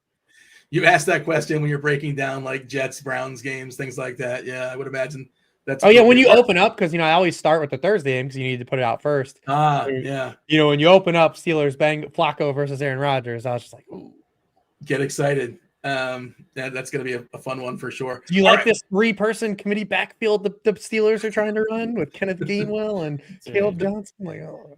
It's going to be a fun showdown slate for sure. Me writing about Chase Brown every week is like the heart of darkness. Like, is it ever going to happen? Just, I know we're not talking about Thursday. Is it ever going to happen for Chase Brown, or it's just not going to happen? It's like the happen. saddest thing every week, just how sad his stats are. What a bummer. All right. We gave the people an hour and a half DFS content for week 7. We are going to seamlessly segue and talk about our movies. If you don't want to talk about movies, listen to us talk about movies. Thank you. Do hit the like button on your way out. Otherwise, stick around. Myself, Rich Daigle. We're going to be joined by producer TJ in here in a second, as well as Rob. TJ, so I don't know the score, TJ, but I see in the chat you are celebrating the Blue Jays every other comment. According to the chat, they must be 19-2 right now. Blue Jays versus Seattle. What's the official score? 7-2. Okay, so they're doing well. Your Blue Jays. Well, they were all big events. It was Seattle started up 2-0, and then Jimenez tied it up with a bomb, and Jimenez never hits bombs. And then Varsho had a bases clearing double, followed by Springer hitting a home run, solo home run, followed by Vladdy hitting a home run. So lots of big events. All right, shout out to your Blue Jays making it a series. Also joining us, Rob Coakley, hometown ghost stories, as well as more prevalent, I suppose, to this conversation. Well, not necessarily. Spike Week. We just talk football. Football shut down. Unless you have anything, Rob, you got any thoughts as far as early thoughts for week 7? Anything on your mind? Have you dug in just yet? We must take you down. That's the thought. Well, Rich is not even trying. He's rolling out Cam Ward at me. Stop. And I will say, thank God for the Monday night slate this week, because that's where I did okay on Sunday, but I made all my money on the Monday night slate this week. So you guys didn't include. I don't want to be a charity. Maybe you guys just love Liam Neeson. You want more Liam Neeson, and that's fine. But I want to win legitimately. I don't want this to be you are winning legitimately. That's the problem. You know where I wanted more Liam Neeson? In this movie. Yeah. Yes. I thought he died. I'm like, did he die? I just missed it. I don't why have we not seen Liam Neeson for an hour? Okay. What is the movie we're talking about? Of course, 2012, one of the biggest busts from the year 2012, Battleship, based, of course, on the board game. And by the way, I did a little bit of research. Yeah, well, I mean, in theory, at least for 10 minutes in the movie. I was wondering how close this came out to Transformers. Afterwards, and Transformers definitely inspired it, and it certainly felt like Transformers. I thought the same exact thing. But it wasn't as fun if Michael Bay would have directed it. That's why I was so annoyed the whole time. Like, Michael Bay would have made it at least a lot more action from the very beginning. Listen, while I was watching this movie, all I could think of was the pitch meeting for it, and whoever came up with it, just walking into a room, staring at an executive, and going. It's the other way. It's the other way. I can almost pinpoint you exactly what happened. Who amongst us have seen the studio? You're stepping on my joke here, TJ, and I don't appreciate it. Sorry, I apologize. You finished. I thought it was done.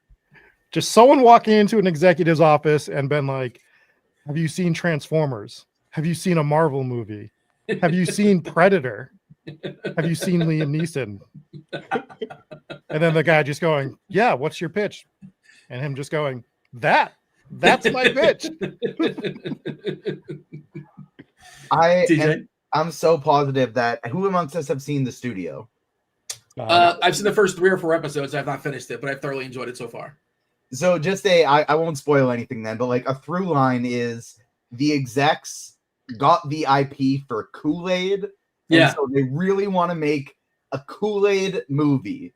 And so even though nobody has a Kool-Aid movie planned, they're going to try and find ways to make another movie, a Kool-Aid movie, just because that's the IP they have access to. That's what this felt like to me, where somebody pitched a totally different movie and the studio was like, no, I don't think we can do that. But what are your thoughts on Battleship? We just got the Battleship IP from Hasbro. You think you can do something with that? And so they just tried to spring in a movie of like half rom-com. Like they tried. Like a guy who always makes the wrong decisions, but he's lovable. We like him, and he eventually gets the girl. And then in the middle, it's just Battleship from another planet. Like that's what it felt like to me. Is somebody had a movie plan, and then they were like, "Oh no!" But what if we make it Battleship? My thought was, I felt like this was a script that was laying around for like 3, 4, 5 years, and they said, "Oh, wait a second, we can turn this into Battleship. Like Something just like tinker that, this and too, tinker yeah. that, and now we can make this Battleship." So there was an a couple alien invasion movie. So Battleship was a part of like a 6-movie deal where they were going to do a Candyland and a Monopoly and a Ouija and a Risk. I did a little research on this, but this turns out to be a massive bomb. It was $200 million. Shocking. And it wasn't the biggest bomb of 2012, because the biggest bomb of 2012 went to the star Taylor Kitsch, who had the worst season of his life, or worst year of his life, 2012, because John Carter was the biggest bomb of 2012. And I don't know if his agent is still working. I don't know what Taylor Kitsch is still doing, but he was supposed to be the next guy this year. The IMDb is rough after 2012 for Taylor Kitsch. He was supposed to be the guy, and the director is the same guy from Friday Night Lights. So that's the tie-in, and that's why you see Taylor Kitsch, and that's why you see a Meth Damon. Jesse Plemons is in here. The synopsis. Let's read the synopsis. In 2009, he was also in the worst X-Men movie, and that says something because there are some bad X-Men movies. This did also feel like it could have been just the sequel to Friday Night Lights. Like Landry Clark and Tim Riggins go to the Navy after high school, and they meet Rihanna to fight aliens. My favorite thing was like he just like got like at the beginning, and granted like it's the who cares, we had to have a movie, like it's like why this, if it was like Ryan George, like why, because we would have no movie, but like we did, like he like Skarsgård just gets him in the Navy like as an officer, like in the same area where he's at, like a commanding officer. Was he supposed to be arrested? Don't you get arrested when you break into a 7-Eleven and try to steal a chicken burrito and fall through the roof? Not if it's for love, Dean. Not if it's for love. It's for Brooklyn Decker. Oh, well, in that case, I get it. Understood. For a chicken burrito, Dean. A chicken burrito. And just some really random people. That was the guy from one of the informants from The Sopranos. That was the bartender who refused to make the chicken burrito. I think it was one of the informants for The Sopranos. We got a Remy Malek, like one scene in a Remy Malek out of nowhere. It's like, oh, the guy. I thought it was so crazy that they had the most insane cast ever of just like people who were huge in 2012. This was Rihanna's first ever movie that she appeared in, and you could tell. Then you could tell. And the guy with the guy who had the like the metal legs and that Brooklyn Decker was working with the whole time. That was his feature film debut. And he's in like CSIs now or NCIS, some of those kind of shows. I was curious about him too. I think he's been in a couple TV shows after, but that was the first like credit he has on IMDb is Battleship. Yeah, you could also tell with him as well. I agree, and I felt like that was supposed to be like why am I forgetting his name right now? The guy from Mission Impossible. That's who it felt like he was trying to act like. Ving Rhames? Yeah, and that's who it felt like he was trying to be, and it just didn't work. This movie definitely needed more Ving Rhames. Yes. The synopsis. Lieutenant Alex Hopper, who of course that's Taylor Kitsch, is a weapons officer aboard the destroyer USS John Paul Jones, while his older brother Stone, Alexander Skarsgård. Well, I didn't believe those guys were brothers for a second. Just a side note. Did not believe those guys in anywhere brothers. Is the commanding officer of the USS Sampson, unknown to Alex Stone or the rest of the U.S. Navy. I had no idea this was an alien movie. Alien invaders have arrived on Earth with plans to steal Earth's resources. When a confrontation with the invaders knocks out the Navy's radar capability, American and Japanese forces must work together to find a way to save the planet. They must stop playing soccer, which was what was that? Why are we playing soccer? I was more engaged in the soccer game than at any point in the Battleship fight. Because you need your Top Gun scene, Dean. It's a little thing, but like he asked the ref how much time. The ref never tells you how much time. He's like, you got a minute. Like you never. That's the one thing with soccer. You never know how much time's left in soccer. They never say how much time. He's like, a minute. Okay. You started nitpicking early. Like you had a bad time watching this movie then. If like within 15 minutes in, you're already questioning some of the storyline decisions. Did you guys have the subtitle issue? Like, I think it was a Netflix thing. I don't think it was the movie thing, but I didn't have subtitles on. But anytime there was text on screen, there would be more of the same text, like it was subtitled. And I was like, what is happening right now? Why are they telling me the same thing in two different places on the screen? I think it was a Netflix thing, though. So you're a text guy on the screen. I am too. You like the words on the screen, Rob? No, I didn't have it on. That's my point. Oh, you didn't have it on. I didn't have it on. Oh, But when you have showing kids, it. you've got to develop the captions, man. Mhm. I'm on team captions as well. I wish they had subtitles in movie theaters. But why are we captioning written text on the screen? Is my point. It's I already agree with you. I don't know what that was. Cool. I didn't notice it though. Yeah, I wanted to like this movie, by the way, officially. I did not go in saying I want to hate this. I wanted to have fun with it, but it just wouldn't let me. No, my biggest complaint about this movie is it's not bad enough. Yes, that's the appropriate complaint. Yeah, I wanted it to be a train wreck, and it's just kind of forgettable. And that's my I thing. think it's a train wreck. Lean in. I definitely don't think it's good, but like it's not bad enough. It needed to be worse. It's definitely not bad. Like it's entertaining, but like there's things I actually thought were kind of cool in this movie too. Yeah, that's what it needed. Michael Bay. It just needed to go all the way. No, it needed to be edited. Is what needed to happen. Dude, okay, Rob. Let's talk about because I didn't have a first impression of the movie, but the last time we talked, all we did was complain about you mentioning that it's 2 hours and 10 minutes. And dude, all I kept noting in my head was that could have been edited out. Yeah. That scene's pointless. Like, where's the aliens? It's 10 minutes before we get the title of Slate. So it's like, okay, well, that's unnecessary about the chicken burrito scene. It's then we don't see an alien for 58 minutes in. Like, I need aliens within 15 minutes of a movie. Yes. Like, it's just, there's way too much filler to be a dumb action movie. There's characters that could just be cut out of this, like completely. You could cut entire arcs out of this movie. Agree. And you'd be completely fine. Because he was the best part. Was he? Who were you thinking of, Rob? he was supposed to be like the comic relief, and I'm a big Clemens guy, but this, I didn't really let him shine here. I thought he was funny. I thought he was funny. He was my favorite part of this terrible movie. Well, he was better than he only the has other like comic 7 movies. lines. There's always so much to pick from. Each 7 of those lines were delivered with like gusto. The man earned his paycheck in that one. So who disliked this the least? It sounds like Rob disliked it the most. If I'm I had fun with it though, watching. Yeah, I think probably me. I actually was not. I wanted it to be terrible, and I think it was just forgettable bad. Yeah, I thought there was like some actually like cool ideas. I like that the aliens like weren't trying to actually hurt people, and as typical things, like humans were the ones that F it up. I also really like those the Langolier like Beyblade things that they dropped. Like I don't know, those like shredder things. I thought those were cool. I was like, these are cool. Yeah, like these little Beyblade things. Like, yeah. I thought some of the genuine like the action stuff was pretty cool. The idea for the aliens are cool. It's like you could tell like this was a very like 2010s movie. Like, I think I dropped the chat. I was like, man, I never want to drink more Mountain Dew than right now. Like, man, I feel like playing Call of Duty right now, or some Halo. Like, that's what this movie made me feel like.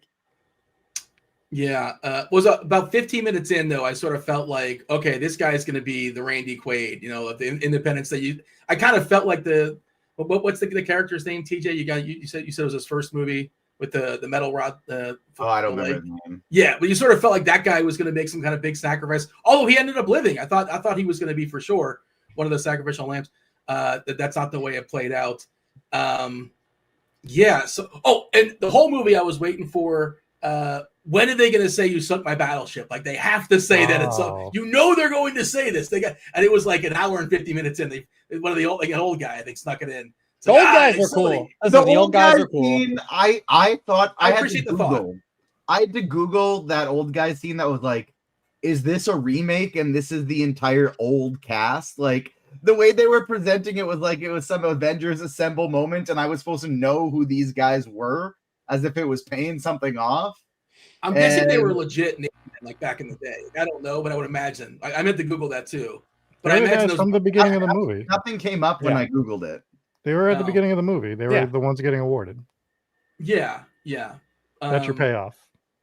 Look, I know the movie was there's so much to remember from this movie that you forgot that. But that was your payoff. It was they were getting awarded, and now they sell popcorn on their old Battleship. That and it still was kind of worked. cool they were playing Battleship. I did like that. I think that pretty clever the way they both couldn't see. I thought that was like, if we're going to give them some points, I like that. That was like the best 10-minute chunk of the movie. No, maybe. Did you like that their bombs look like the Battleship pegs? I thought that was pretty clever. I thought that was good. I thought that was smart. It was fine. Yeah. Did they release a Battleship game with the Navy and like aliens after this? They would Oh, have they to, did. right? No, I mean, there probably was one ready to go, but they canceled those pretty quickly, I imagine. Right? Because this was a pretty colossal. It was a $200 million budget, and you could see it. Like, things are blowing up forever. Gosh, that's The action huge. scenes are almost too long. Mhm. Soundtrack is good yeah. though. I like the sound effects that are going on. Well, Like it's AC/DC. not really a musical soundtrack. There's a couple songs sprinkled in. Oh, it's just but every rock song. Though. Rocks, Yeah. your classic. I like the sound Good. effects. They were cool. Rich, They're what just- could have made this worse? Like, as in, what could have made this worse / better for you? You know, it just I think it's just the Taylor Kitsch factor, right? Like you needed someone that was just like not just like a bad actor like Rihanna and stuff. Like you needed it to be like like Michael Bay he writes so many terrible jokes. There's like none of those in this movie. Like or like the over the top raunchiness for no reason. Like the Michael Bayisms that push those things over the top. That's what it needed. It needed like the extra layer of Michael Bay because it was so much of a proxy of a Michael Bay movie. It needed to be more fun. It takes itself too seriously for an action movie. Like that's why the Fast. Well, it wanted to be Independence Day. I think I legitimately think it was like we're gonna make like Battleship Independence Day. But Independence Day is also really fun. It's got jokes scattered throughout because the actors are good. Yeah. Did you guys know this was an alien movie? I didn't read anything about No. this. I'm like, did you know they gave no an idea. alien a beard? Like, why did that alien have a beard? Like, I had no idea. This is an alien movie? Like, okay, all right, I guess. And it could have been nothing to do with Battleship, but like you guys were talking about earlier, it didn't have to have any kind of tie-in with Battleship. But you know, they had to pay more stuff off too. Like, I just don't think they paid to the point that Rich was making when they're like, where he was bringing up, this is the Predator part I brought up, where like if you didn't attack them, they didn't attack you. yeah. But that never goes anywhere. Well, it was gonna be in the Candyland sequel, right? well, there was the Art of War stuff, right? They kind of referenced a couple times. What could our guy Liam Neeson done? We hadn't Something. He didn't do anything. He was just at like the commencement speeches. He jumped in at one point and said like, "Hey, maybe we should," because they were playing Battleship for a long time. It's like, what? Isn't there like Navy like elsewhere that can come in? Is there an Air Force we can call? Can they get reinforcements? They just They're in the force field. They set up. I think they needed impenetrable dome. Yeah. I feel like they needed the name value. Like they needed a powerhouse. This is a few years after Taken. Like Liam Neeson is still riding high. I think they just needed someone to sell an action movie. That's what it was, because you could have had anyone play that part. Yeah. Like also the whole stuff when they're in the like the war room with the guy from Ghostbusters 2. Did you think he was the president for a while? Because I thought he was the president. And then they showed Obama. Huh? Was he Secretary of State? He must have been something, because he just like all of a sudden Obama's there as the president. I'm like, okay, so I guess that guy's not the president. And my favorite line in the entire movie was they were in the war room, and he goes, and they're dealing with aliens. He goes, "What's NASA in here for?" Probably because there's aliens. I don't know. Like I could answer that question. Can I get a job? Who's better equipped? Not that anybody. Yeah. I take back that my favorite part was Jesse Plemons. My favorite part was Hamish Linklater. He was a scientist? Yeah, he was the guy that was like, knew that the beacon was a bad idea from the beginning. Oh, he was the worst, DJ. Come on, dude. He was hilarious. He was so bad. He was so bad that it was good. Plus, I watched this movie, and immediately after I had an Agents of Fandom show covering Gen V, and he's the main villain in Gen V this season, and he's genuinely terrifying. So it was fun seeing him be like a stupid little nerd after being like this terrifying force in Gen V. I kept wanting him to be Martin Starr. That's all I kept wanting his character. That's a good call. Yeah, he's poor man's Martin Starr in this movie, at least. Maybe he's grown into a better actor, but I like that call, Rob. I agree. They called him first. I'm with Rich though. Like I just think at the end of this movie, I did think it was fine. Like I could see myself being under the influence and turning it on a Friday night, and that's not the kind of movie I wanted from Battleship. Like I wanted to have a lot more fun as opposed to enjoy it. I can see this being like a guilty pleasure for people. Absolutely. It's my kind of movie. Yes. Just something stupid to turn my brain off after all the football work is done. I could see myself like stumbling into this randomly on Hulu. Question. Did anybody stick around or notice the post-credit scene? No, I did not. I was ready to get the hell out of there. I did see in Google that there was one setting up a sequel. Oh, what was it? Please share. It's Liam Neeson in it. No, unfortunately, no Liam Neeson. Can't watch it then, damn it. So I'm looking at it and like it goes to credits and I'm like, there's 10 minutes left. That's weird. I'm like, there can't possibly be a post-credit scene for this movie. How cocky of them to think that we're going to have a sequel. We're already making calls. Well, this was right fresh off of Marvel Studios starting their thing, right? So like they began the whole every action movie needs a post-credit scene setting up the future type set up a universe, because they were doing the monster stuff too, right? Like I don't know if this is before the monster movies. And it was part of, like you said, the whole $200 million Hasbro deal that they set up. The purpose was to turn this into a cinematic universe. Ouija and like Candyland. They were going to remake Clue with Ryan Reynolds. They were talking about, like Jeremy Renner allegedly was going to be the original star and not Taylor Kitsch, but he stepped out for something else. Something else that was better. It was Avengers. It might. I don't remember what. Yeah, I don't recall what it was. Or it would have been the Thor movie. The post-credit scene. Again, I hit fast forward. I didn't watch the credits. But like, there can't possibly. And lo and behold, like a picture pops up like 2 minutes to go, and we're in Scotland, and there's like these 3 school-age kids. School-age kids just kind of walking in like Scotland, like by the water, and they discover this alien chunk.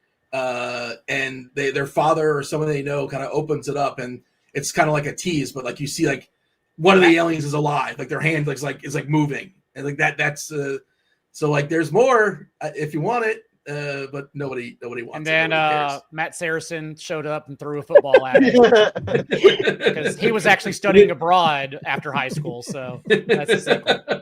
Matt Saracen, it's nice. Yeah, was that the only 2 people associated with Friday Night Lights? Taylor Kitsch and Jesse Plemons? Was there anybody else? It's literally one of my favorite shows of all time. I could recognize any character from it, and I'm pretty sure those are the only 2. Yeah.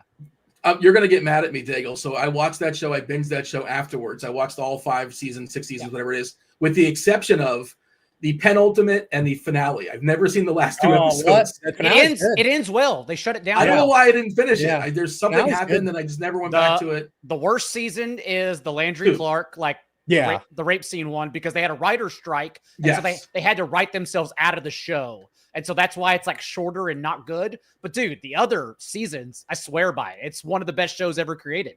And everyone doesn't watch it because they think it's like a teenage romance. Dude, that show is so much fun. It's just so good. The Michael B. Jordan season is incredible. Yes. Is that the last one or the second to last one? It's one of the last ones. It's he's in the last 2 seasons, right? Yes. Then he goes to the other team. No, the other guy goes to the other team. It's interesting. The people they have like the other dude that's like Mike Vick. Voodoo. Yeah. Thank you. So there are people that watch Breaking Bad first, and there are people that watch Friday Night Lights first, and that distinctly determines how you feel about Jesse Plemons, because he plays like the nicest, most likable guy in the world in one show, and like the worst guy in the world in the other show. And like when you're exposed to, like I watched Breaking Bad first, and I'm like, wow, Todd is so nice. He's so likable here. But is that the first one? First in Like Mike. Is that the first one, Breaking Bad, where he expanded the acting chops? He had Fargo season 1 at some point. Oh, that was afterwards. That was later. Yeah, that was after later. Breaking Bad. Because he was the character, like the funny, dorky character in a lot of early casting, and then he finally got to show off everything later on. TJ, were you saying he's in Like Mike with Yeah, he's the bully in Like Mike. He's a bully? I didn't know that. Yeah, he's like the main one of the like. Probably like 5th or 6th build on Like Mike. He's he's Bow Wow's main antagonist for the first bit of it. Didn't know that. We might have to go through Jesse Plemons movies because his IMDb is a The reason freaking roller coaster as well. Dylan Gabriel is going to take it home. Don't worry. Bow Wow becomes an NBA player is because he has. How many more Rihanna movies are there? Ocean's 8, baby. This is the end. There's got to be more, right? I know she was in This Is the End. Ocean's when 8. she smacks Michael Cera, like breaks his earlobe, basically, like for real. He had to go to the hospital. I saw Ocean's 8. I don't remember any of it. Same. In Ocean's 8? Sandra Bullock's in it, I think. Crazy good cast, and I don't remember anything either. I don't remember. Yeah, they're making another Oceans, by the way. I'm not sure they're talking about it. Of course they are, Dean. We don't Ocean's Two more coming? Come on, Dean. There's Ocean's 14 coming, which is like the entire returning cast. Okay. And then there's a prequel movie with Margot Robbie and I can't remember who the other one, but I believe they're like Danny's parents. Jeremy Allen White, like he's got to get in one of those, right? I don't know, just throwing a name out there. We don't need any more. I'll watch every. You could make me 20 Oceans movies. I agree with you. I'm 100% going to watch it. I'm going to go to theaters and watch it, but we don't need it. Don't watch the original. Who's the TJ? You got the Bradley Cooper and Margot Robbie are starring in the. Oh prequel. yeah, that sounds. I'm right. in. I'll watch that. We don't need I think we would have got to Bradley Cooper and like 4 actors if we had to guess. So I think Yes, definitely on the Family Feud board. I always end up watching Ocean's 11 or Maze Runner on airplanes, like over and over again. Nice. Should I see Maze Runner? I've never seen it. No, but it's no. You watch it all the time. You can't recommend it. I watch it all the time. Should you watch it? Absolutely not. no. I've also seen it multiple times, but I would never recommend it. So. Isn't there 3 of them? Isn't there 3 Maze Runners? Am I making that up? I've only seen 2. I think the plane stopped after that. There actually was an announcement. You gotta fly overseas or something. An announcement today. They're making another Maze Runner movie. Of course they are. With any original movies coming out or no, not happening. I think they're remaking Clue too, as well. So they're making Battleship again. They're making Battleship already again. If you could make one, like what's Guess Who? Like what's the game we would make? Like if that hasn't been made. R-rated sure Candyland. R-rated Candyland. R-rated Candyland. Okay. That feels like a horror movie. Yeah, you could do that. Like Little Red R-rated Riding Candyland Hood horror movie that came out a few years ago. Which one? Little Red Riding Hood, wasn't it? Like Candyland 2022 horror thriller movie. Hell yeah! Oh, it happened? Yeah. I'm gonna have to watch that. Virginia Rand, Olivia Lucardi, Eden Brolin, no one I've ever heard of. Is Liam William Neeson Baldwin, a Baldwin brothers in it. Yeah, I bet it's Billy. Yeah, it is. Is Alec available? Baldwin as Sheriff Daniel Rex. available? All right, screw it. Let's go, Billy. Is Risk? Have they made a Brolin, Risk movie yet? Josh They should. Brolin's daughter is in it. Eden Brolin. Okay. They should make a Risk movie. I feel like Risk is the way to go there. That could kick ass. I think they made one in 2007. Maybe it's just called Risk. I don't know if it's based off the movie or not, but there's a movie called Risk in 2007 for what it's worth. But Interesting. yeah, I did say that there was one in development when this came out, and then just everything got scrapped. They could have paid $30 million to just throw it all away, just scrap the movie entirely. They did not do that, and they ended up losing like $120 million for Battleship. Okay, let's play unless we got anything else. IMDb game, yes, I believe so. All right, let's do Rotten Tomatoes first. Rich, give me the Rotten Tomatoes score for Battleship. Oh, this is a definite audience hire. By default. Oh yeah. Yeah. Critics seem like my initial instinct is this is like a 4 out of 10. So I'll do like a 40%. I'll do 40% critics and 55 audience. John? Gosh, I feel like it could have been like a bomb for the critics. So let's go 31 for critics and 69 for audience. Rob. So you have to put yourself back in 2012, Rich. That's your problem right now, where there was you could still go to the theater. So the critics were probably a little harsher back then. So I'm going to say 21% on the critics, and I'm going to give it a 51 for the audience. Popcorn movie, but like not the best. It's not a fun popcorn movie. Was this a summer release? It had to have been, right? No, Like, it had to have been. Yeah. I would assume IMAX so. for sure. It came out again. The research I did, it came out like 3 weeks after X-Men, and it just like nobody paid attention to it because and not that long after John Carter. I mean, I remember this movie coming out and never once considering to go see it. Right.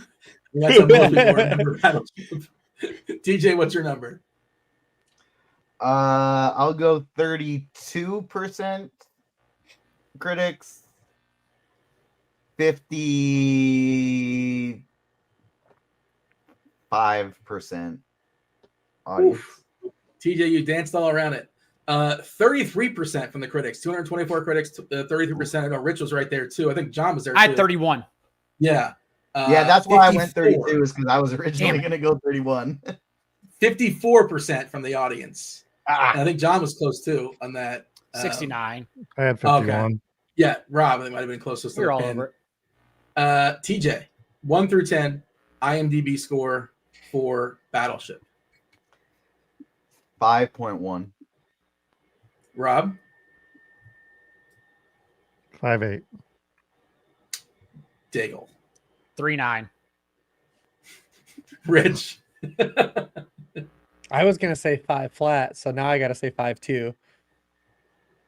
You got to. I mean, you want to prices right. You got. It doesn't Yeah, matter. like I said, because TJ went 5.1. I was gonna say 5, and then Rob went 5.8. So I gotta go 5.2. There's no way this is in the 6s.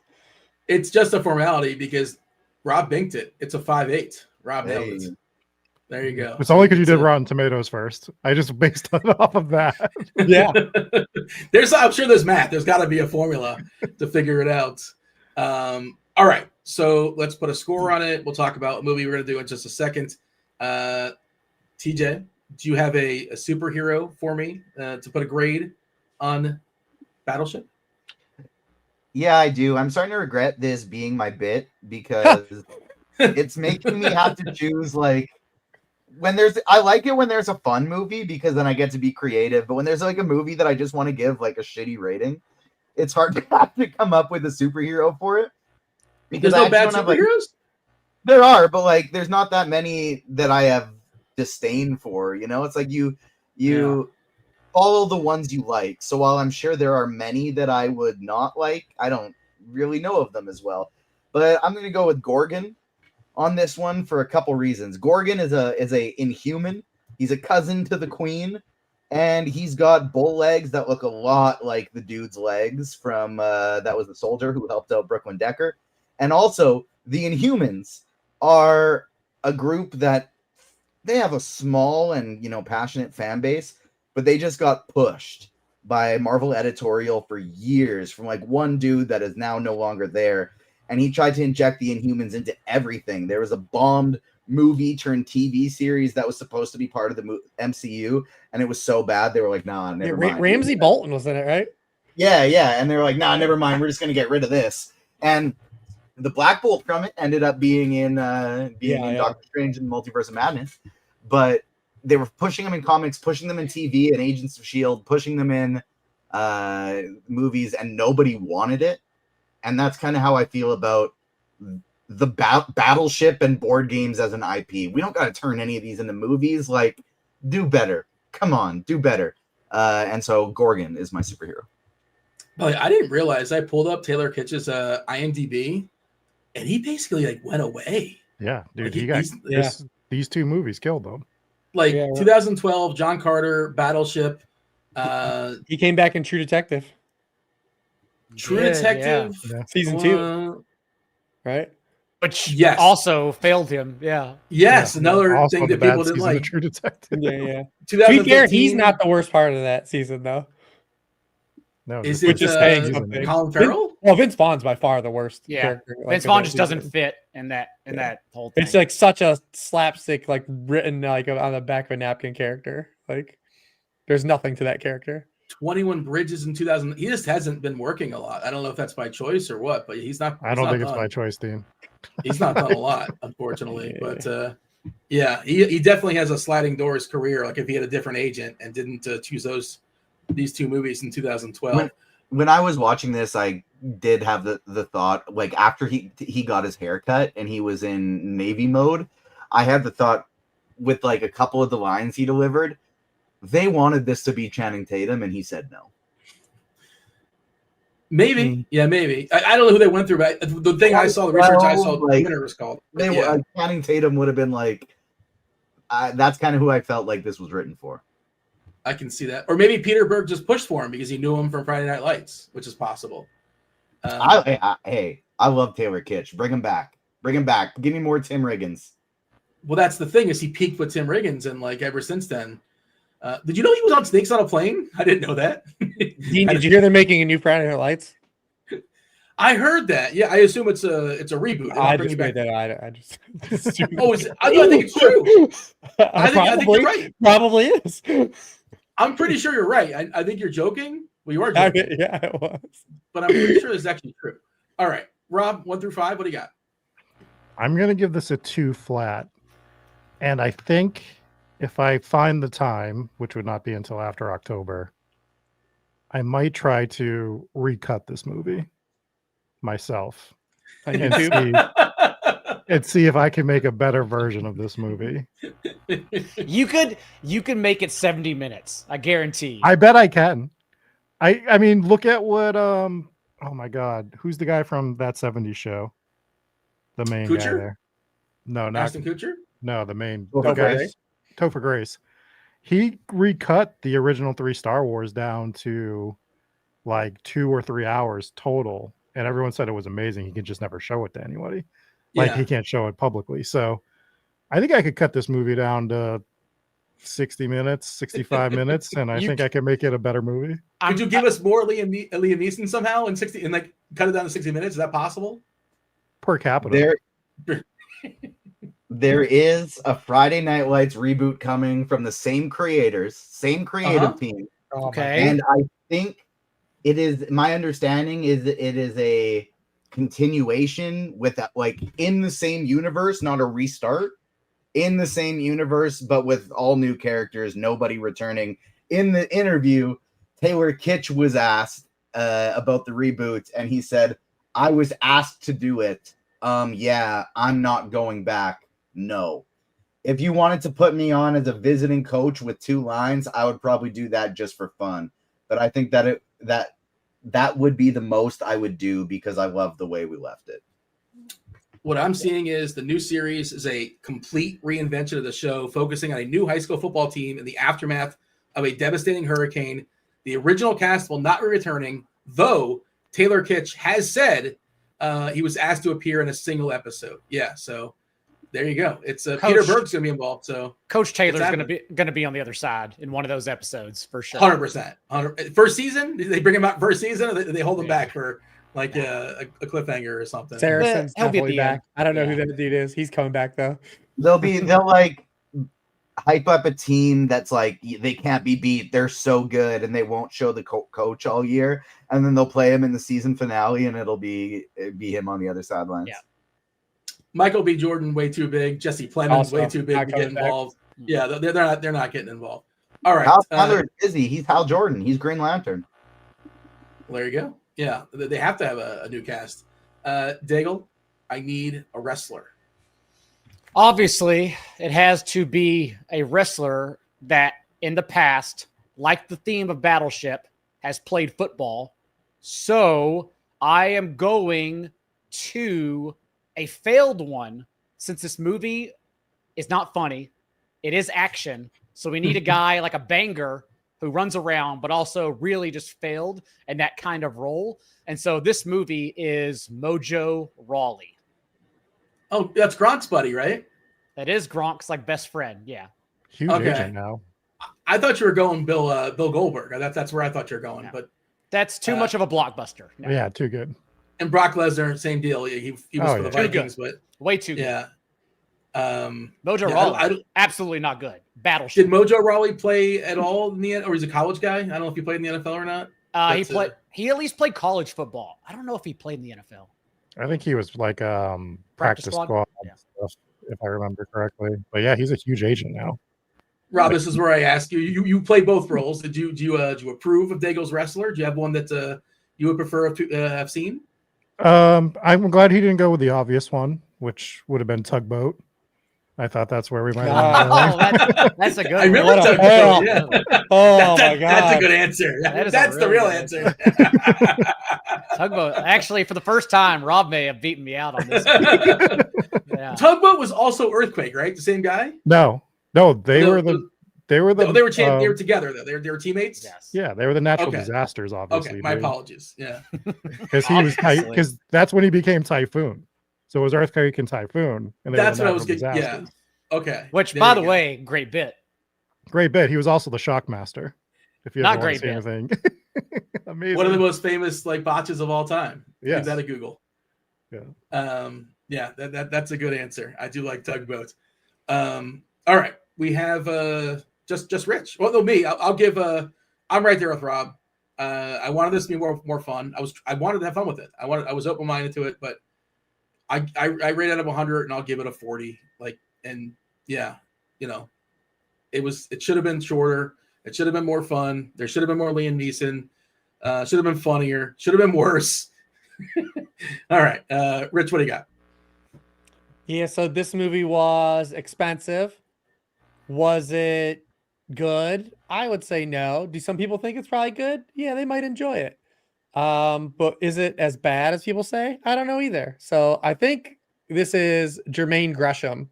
Ended up having a pretty longer career, but also pretty forgettable. Was a first-round draft pick. I think he played he was drafted by the Bengals. I think he played for the Cardinals too at the end of his career. But yeah, I think he made actually a Pro Bowl or two. So maybe people be like, yeah, well, he made a Pro Bowl. Like some people, like I said, I could see people actually liking this movie as like a guilty pleasure.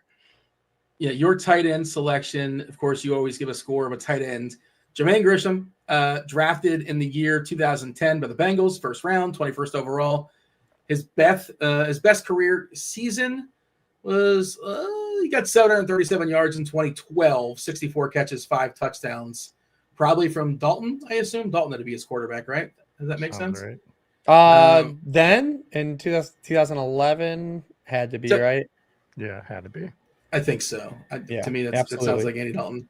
And then he went on to Arizona for 4 years. So 4 years with 4 or 5 years with Cincy, 2010 to 2018.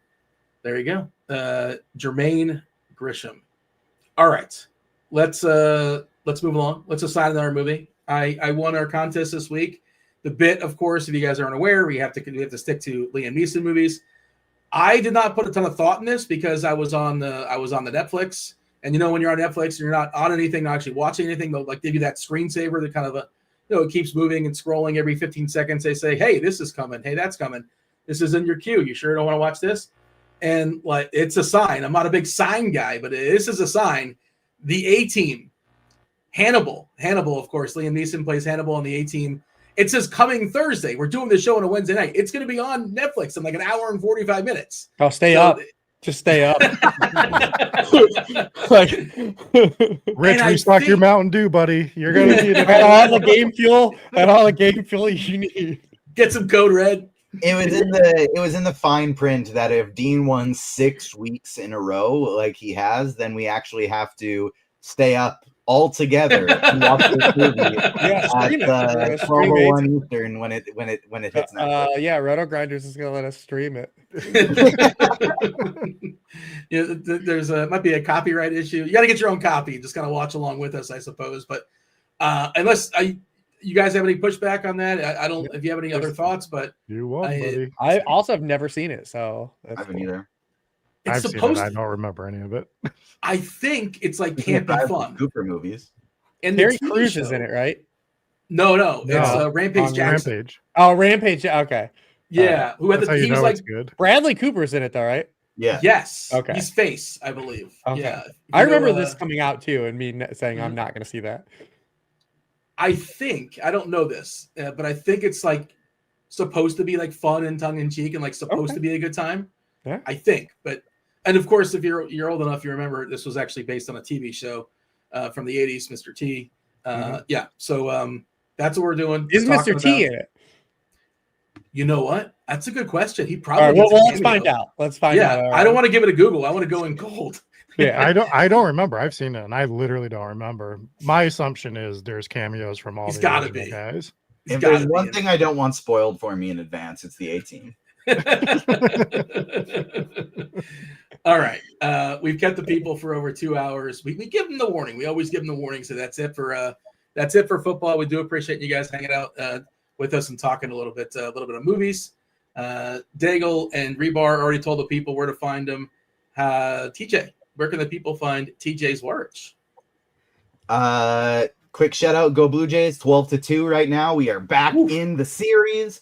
You can find me on all the socials, Agents of Fandom, agentsoffandom.com, on YouTube, wherever you get your podcasts. Right now on the pod, we are covering Gen V. Going to be talking about the new Pokemon game and all the announcements at New York Comic Con on Friday. And then we got some exciting stuff coming up with new Star Wars shorts coming out. It's called Star Wars Visions, Percy Jackson and the Olympians in December, Wonder Man after that. So we got some fun stuff coming up. Rob? Go to YouTube, type in Hometown Ghost Stories, watch the Sally House investigation we just dropped. One of the scariest places I've ever been to my life. That includes you four. Go watch that because some of the scariest shit I've ever had happened at that particular house. So go watch that. And this just happened? Is this fresh on the YouTube? Is this fresh on the pod stream? We just dropped it Friday. We went a couple months back, but yeah. Wasn't that the one that you sent us the video of the crazy thing that happened? Yeah. So that's the whole investigation for that place. Yeah. You got no spoilers, but I think we saw a piece of that one. You got 2 weeks, Rob. You're running out of time here to win a movie. I know. I got to do it. This is your month. Yeah. You got to get us a horror movie. I'm sure you have a couple. And then we can watch Candyland. Yeah, I'm intrigued. Yeah. All right, let's step aside and get out of here. For Rich Hribar, for TJ Zvarich, for Rob, for Daigle, I have my whole for Tugboat, for Jermaine Grisham, for Liam Neeson, for Earthquake. I was Dean.